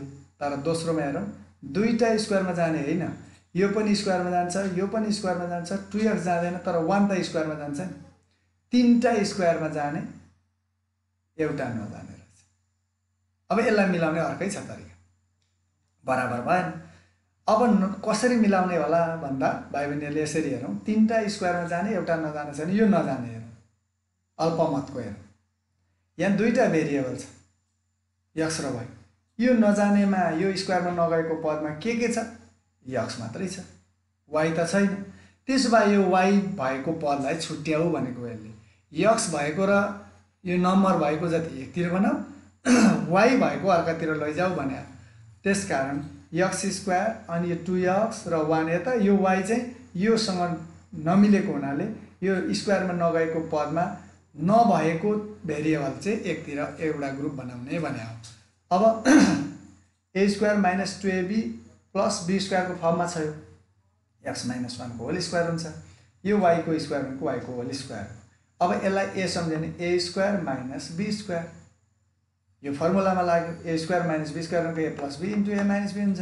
त्यसो भए a भनेको x माइनस 1 प्लस b भनेको y, अनि a माइनस b भनेको y। यसलाई क्रम मिलायो, अर्डर मिलायो भने x plus y minus 1, x minus y minus 1। यस्तो बेलामा साइनहरू बिग्रिन्छ, कहिलेकाहीँ x अनि हतार हतार हामी माइनस लेख्छौँ अनि y अगाडि ल्याउँछौँ र प्लस भइरहेको y लाई माइनस बनाउँछौँ। यस्तो कुरा चाहिँ बहुत ध्यान दिनुपर्छ। र यी प्रश्नहरूलाई हामीले के गर्नुपर्छ भन्दा, दोस्रो यो लाइनबाट यो लाइनमा जाँदा ठिक भयो भनेर यहीँ रिचेक गरेर अनि मात्रै अगाडि बढ्यो भने समयको पनि सदुपयोग हुन्छ, नत्र अन्तिममा गएर बिग्रिन्छ। फेरि यसलाई काटेर अर्कोतिर गर्दा एक एन्सर पेपर अलि रफ जस्तो पनि देखिन्छ, अर्को समयको बर्बाद पनि हुन्छ। अब पहिलो अभिव्यञ्जक अघि यहीँ हेरौँ, अघिल्लो र यसलाई मैले कम्पेयर गराउँदैछु। अघिल्लोमा मैले पहिलो अभिव्यञ्जक र दोस्रो अभिव्यञ्जकबाट आएका फ्याक्टरहरू एकै ठाउँ भेला पारेर एलसिएम एचसिएफ लिएँ। यहाँ चाहिँ पहिलो अभिव्यञ्जक यहाँ छ, दोस्रो अभिव्यञ्जक यहाँ छ। अब यी दुईटा हेरेर एलसिएम एचसिएफ लिँदा कहिले माथिल्लो कहिले तल्लो हेरिन्छ र अलि दृष्टिभ्रम पनि हुन्छ र मिस्टेक हुन्छ। यस्तो नगरौँ भन्ने हो। यहाँ चाहिँ मैले यो गरेँ, तर निकै कठिनाइका साथ गर्नुपर्छ। एलसिएम भनेको के? कमन र remaining product of factor. x plus y minus 1, x plus y minus 1 common हो, अनि अरू छैन, यो पनि रिमेनिङ, यो पनि रिमेनिङ, यति रिमेनिङ। कमन र रिमेनिङ सम्पूर्ण पार्टहरू भनेको चाहिँ यो चाहिँ लोवेस्ट कमन मल्टिपल हुन्छ। यसरी एलसिएम निकाल्न सक्छौँ। यो अर्को उदाहरण हो। अर्को यहाँ फाइन्ड द एचसिएफ अफ, यो 4 मार्क्सको question. Find the HCF of x power 4 minus x, 2x cube plus 2x square plus 2x and x power 4 plus x square plus 1। अब फर्स्ट एक्सप्रेसनले के भन्छ भन्दा x power 4 minus x common लिने भनेको छ, common लियौँ, x क्यूब माइनस 1, यसको 1 त 1 को क्यू हुन्छ, फर्मुला लगाऊँ, x minus 1 a cube minus b cube भनेको a minus b, a square plus ab plus b square. पहिलो एक्सप्रेसन सक्यो। दोस्रो expression 2x cube plus 2x square plus 2x में कमन लियौँ, 2 त कमन आउने रहेछ, x पनि कमन आउने रहेछ, 2x हो, x स्क्वायर यहाँ बाँकी रह्यो plus 2x लेपछि x plus 2x लेपछि 1। यसो हेर्दा ट्रिनोमियल एक्सप्रेसन देखियो। ट्रिनोमियलमा बा कतै टुक्रिन्छ कि? यो टुक्रिने अवस्थामै छैन। दोस्रो पनि सक्यो। अब तेस्रो एक्सप्रेसन छ x power 4 plus x square plus 1। यो यहाँ डिग्री हेरौँ, यहाँ 0 छ, यहाँ 0 छ, यहाँ 2 छ, यहाँ 1 छ पावर, यहाँ 2 छ, यहाँ 3 छ, क्रमैसँग मिलेको छ। तर यहाँ हेरौँ, यहाँ यो भेरिएबलको पावर यहाँ 0 छ, यहाँबाट 2 छ, यहाँबाट 4 छ, डबल डबल हुँदै गएको छ र पावर 4 भएको। यदि यसरी दुई दुईको फरकमा पावरहरू, डिग्रीहरू, भेरिएबलको पावर स्किप भएर गएको छ भने यस्तो अवस्थामा हामीले गर्ने यो पावर 4 भएको पदलाई चाहिँ दुईटा मेथड छ। एउटा मेथड x पावर सबभन्दा पहिला ठुलोबाट सानो क्रम मिलाऊँ वा सानोबाट ठुलो क्रम मिलाऊँ, मिलाइसकेपछि फर्स्ट टर्म र लास्ट टर्म स्क्वायरमा जाने हुन्छ, त्यसलाई एक ठाउँ भेला पारौँ, यो मिडल टर्म लास्टमा छ, यो दुईटालाई a स्क्वायर प्लस b स्क्वायरको फर्मुला लगाऊँ। यो पनि दुईटा छ फर्मुला, a square plus b square भनेको a प्लस b को होल स्क्वायर माइनस 2ab एउटा छ भने a माइनस b को होल स्क्वायर प्लस 2ab भन्ने अर्को छ। एउटा लगाउँदा ए प्लस बीको होल स्क्वायर माइनस 2ab लगाउँदा फिट भयो भयो, भएन भने ए माइनस बीको होल स्क्वायर प्लस 2ab लगाउँदा हुन्छ। मैले यहाँ ट्रायल गरेँ, a square plus be square भनेको ए प्लस बीको एक्स स्क्वायर प्लस 1 को होल स्क्वायर ए प्लस बीको होल स्क्वायर माइनस 2ab, 2 फर्मुलाको 2, ए भनेको एक्स स्क्वायर बी भनेको 1, अनि यो प्लस एक्स स्क्वायर त सधैँ छ। अब यो एक्स स्क्वायर प्लस 1 को होल स्क्वायर भइहाल्यो, माइनस 2x स्क्वायरबाट प्लस एक्स स्क्वायर गर्दा प्लस माइनस माइनस हुन्छ, घटाइन्छ, दुईटाबाट एउटा घटाउँदा एउटा एक्स स्क्वायर रह्यो। अब ठुलो चाहिँ 2x स्क्वायर भएकोले यसको अगाडिको साइन लेख्यौँ हामीले। मिल्यो कि मिलेन कहाँ थाहा हुन्छ भन्दा यहाँ आएर थाहा हुन्छ। कसरी थाहा हुने? यसरी फर्मुला लगाएर यो लाइक टर्महरूको जोड घटाउ गरेर आएको पद माइनसमै हुनुपर्छ र होल स्क्वायरमा जाने नै पर्फेक्ट स्क्वायर नै हुनुपर्छ। यो भयो। तपाईहरु भाइ बहिनीहरु केमा प्र्याक्टिस गर्नुस् भने यहाँ माइनस यहाँ प्लस राखेर हिसाब गर्नुस् त। ए माइनस बी को होल स्क्वायर प्लस 2ab पनि त हो नि फर्मुला। प्लस राख्यो भने यहाँ के हुन्छ, प्लस प्लस जोडिएर दुईटा र एउटाले तीनटा एक्स स्क्वायर हुन्छ। यहाँ प्लस आउँछ, त्यो प्लस हुनै हुँदैन। यदि माइनसै आयो भने 3x स्क्वायर भयो भने स्क्वायरमा गएन। त्यसैले माइनसमा आउने र स्क्वायरमै जाने खालको टर्म यहाँ आयो भने यो फर्मुला ठिक छ, नभए ठिक छैन भन्ने हो। अब यो ठिक भयो। यसलाई ए माने a square minus be square भनेको ए plus b a minus b. यसलाई क्रम मिलाऊ यति आउँछ। दोस्रो मेथड भनेको चाहिँ वर्ग पुरा गर्ने विधि हो, फर्मुलाको रूपमा राख्ने विधि। जस्तै x पावर 4 लाई x स्क्वायर को होल स्क्वायर गरौँ। यो क्रम मिलाइसकेपछि 1 लाई 1 को स्क्वायर गरौँ। ए स्क्वायर र बी स्क्वायर भयो। अब बिचमा प्लस छ भने प्लसै लेखौँ, माइनस छ भने माइनसै लेखौँ। यदि भएन भने कहिलेकाहीँ चेन्ज गर्नुपर्ने हुनसक्छ। फर्स्टको ए स्क्वायर फर्मुलालाई सम्झिँदा ए स्क्वायर र बी स्क्वायर जस्तो भयो। A square plus 2ab plus be square हो। A square minus 2ab plus be square को फर्ममा लैजाउँ पर्फेक्ट स्क्वायर बनाउनलाई। ए स्क्वायर प्लस यहाँ बी स्क्वायर छ। अब 2 फर्मुलाको 2, ए भनेको यहाँ के छ एक्स स्क्वायर, अनि बी भनेको यहाँ के छ 1। A square plus 2ab plus be square फर्मुलामा राख्यौँ। राख्दा हाम्रो क्वेसन भन्दा के फरक आयो भन्दा a square plus 2ab plus be square, यो फर्स्ट र लास्ट हामीले यही अनुसार लेखेकै हो। बिचमा 2ab राख्दा 2x स्क्वायर हो, 2x स्क्वायर हो। तर हाम्रो क्वेसनमा एउटा एक्स स्क्वायर मात्रै छ। हामीले फर्मुलामा राख्दा दुईटा एक्स स्क्वायर भयो, क्वेसनमा एउटा मात्रै छ भने एउटा बढी भयो। बढी भयो भने कटाइदिने, माइनस गर्ने। पुगेन फर्मुलामा राख्दा क्वेसनमा जति पुगेन भने थप्ने। यो पर्फेक्ट स्क्वायर बनाउने मेथड हो। अब a square plus 2ab plus b स्क्वायरमा यहाँ दुईटा एक्स स्क्वायर भयो, यहाँ छ एउटा मात्रै। त्यसो भएको हुनाले के अरे दुईटा भयो, यहाँ हाम्रो क्वेसनमा एउटा मात्रै छ। त्यसैले यो एउटा बढी भएको हुनाले एउटा एक्स स्क्वायर सब्ट्र्याक्ट गर्यौँ। अब यतिलाई फर्मुला यो मिल्यो कि मिलेन यही लाइनमा दोस्रै लाइनमा थाहा भइहाल्छ। यहाँ चाहिँ फर्मुलामा राख्दा धेर भयो भने घटाउने, थोर भयो भने थप्ने। घटाउँदा वा थप्दा आएको पद माइनसमै आउनुपर्छ र पर्फेक्ट स्क्वायर स्क्वायरमा जाने नै हुनुपर्छ। यहाँ माइनसमा नि आयो, स्क्वायरमा नि गयो, ठिक छ भन्यौँ हामी अगाडि बढौँ। A square plus 2ab plus be square भनेको ए प्लस बी को होल स्क्वायर माइनस, अनि यो भनेको एक्स को स्क्वायर एक्स स्क्वायर भइहाल्यो। यी ठ्याक्कै यो यहाँको चौथो लाइन चाहिँ यहाँ तेस्रो लाइनमै आयो। अब a square minus be square भनेको ए plus b a minus b लगायौँ सूत्र, क्रम मिलायौँ। अब यो दुईटाको एलसिएम वा एचसिएफ जे भने पनि पहिलो अभिव्यञ्जकलाई आएको एन्सर लेख्यौँ, दोस्रोबाट आएको यहाँ लेख्यौँ, तेस्रोबाट आएको यहाँ लेख्यौँ। यसरी भेला पारियो भने सबैतिर आँखा लाउनु पर्दैन, यहीँ मात्रै हेर्दा हुन्छ। र एचसिएफ पत्ता लगाऊ भनेको छ, हाइएस्ट कमन फ्याक्टर। तीनटैमा कमन आएको के छ? केही पनि थिएन भने के हुन्छ? 1 हुन्छ। तीनटैमा common x square plus x plus 1 x square plus x plus 1, यो चाहिँ हाम्रो कमन हो। एलसिएम भनौँ भने यो तीनटाको कमन, अनि दुईटामा मात्रै कमन आयो भने पनि त्यो लिने हो एलसिएममा चाहिँ। यसरी हामी एचसिएफ र एलसिएम सम्बन्धी धेरै क्वेसनहरू प्र्याक्टिस गऱ्यौँ भने एचसिएफ एलसिएम तयारी हुने मात्रै होइन, सरल र हल्का अन्य क्वेसनहरू तयारीको लागि पूर्व आधार बलियो हुन्छ। यहाँनिर कहिलेकाहीँ यो एउटा एक्जाम्पल छ भाइ बहिनीहरूलाई। यो एक्जाम्पलमा यी दुईटामा यहाँ क्वेसन हेर्ने हो भने अगाडि भेरिएबलको पावर यहाँ चाहिँ 0 1 2 3 हुँदै गएको छ, यो एसेन्डिङ अर्डरमा छ। दोस्रो एक्सप्रेसनमा चाहिँ डिसेन्डिङ अर्डरमा छ। यहाँ मैले हिसाब गरिदिएको छु, यो खालि सिकाउनका लागि यहाँ त्रुटि विश्लेषण पनि गरेको छु। यसले के निक्लिन्छ भन्दा यता चाहिँ चल राशि अगाडि अङ्क पछाडि हुन्छ अचल राशि, यहाँ चाहिँ अचल राशि अगाडि चल राशि पछाडि हुँदा यो र यो हेर्दा x - 1 को होल स्क्वायर 1 - x को होल स्क्वायर फरक देखिन्छ। यस्तो बेलामा यो 1 - x र x - 1 को होल स्क्वायर भन्नु एउटै हुन्छ, तर त्यो कुरामा हामी क्लियर नहुन सक्छौँ। यसैले यो अस्पष्ट भरे अन्यलमा पर्नुभन्दा यहाँ मैले यो गरे पनि यो भन्नु र यो भन्नु एउटै हो, अगाडि पछाडि होल स्क्वायर, किनभने माइनसको स्क्वायर भने प्लसै हुन्छ, प्लसको स्क्वायर भने प्लसै हुन्छ। त्यसकारण यस्तो समस्या ननिम्त्याउनलाई मैले यहाँ के भनेको छु यो उदाहरणबाट भने भाइ बहिनीहरूले यस्ता क्वेसनहरू आउन सक्छ कि यो क्वेसनमा विशेष गरी चल राशिहरू कि त डिसेन्डिङ अर्डरमै मिलाउने कि त एसेन्डिङ अर्डरमा, दुवैलाई एउटै अर्डरबाट मिलाएर समाधान गरियो भने यहाँ के देखियो, चल राशिको डिग्रीको क्रम यहाँ हेर्नुपर्छ। यो क्रम नहेरिकन हामीले हिसाब गऱ्यौँ।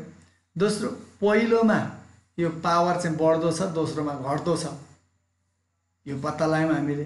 त्यसैले के गर्ने, दुवैमा एउटै आधारमा क्रम नमिलाउँदा यो घटेको क्रमकोलाई घटेकैमै गरे, बढेको क्रमकोलाई बढेकोमै गर्दाखेरि आउने फ्याक्टरहरू चाहिँ अघि पछि देखिन्छ। 1 + x, यहाँ चाहिँ x + 1।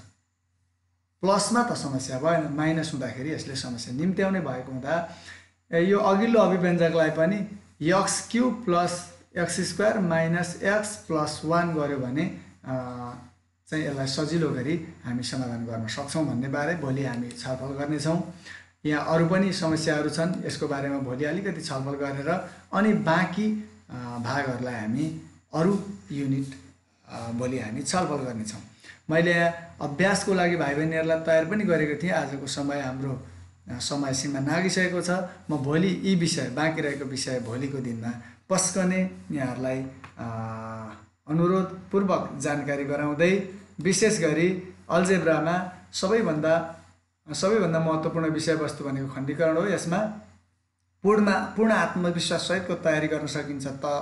जब यसमा पूर्ण आत्मविश्वाससहितको तयारी गर्न सकिन्छ तब मात्रै मसल सरल र हल गर्ने बीजगणितीय समस्याहरू सजिलै समाधान गर्न सकिन्छ र बीजगणितबाट परीक्षामा सोध्ने मुख्य विषयवस्तुहरू यिनै भएको हुनाले यो खण्डीकरणमा अलि बढी ध्यान दिएर भाइ बहिनीहरूले तयारी हुनका लागि अग्रिम शुभकामना दिँदै फेरि पनि मैले आजको थट अफ द डेलाई at the end of the session, at the end of this class, I would like to request for all the students, everything is easy if you are busy, nothing is easy if you are lazy। त्यसैले यो लकडाउनको समयमा अत्यन्तै सङ्क्रमण बढिरहेको यो अवस्थामा आफू पनि सुरक्षित रहने, आफू पनि बाँच्ने र अरूलाई पनि बचाउनका लागि you must have to be busy to achieve everything।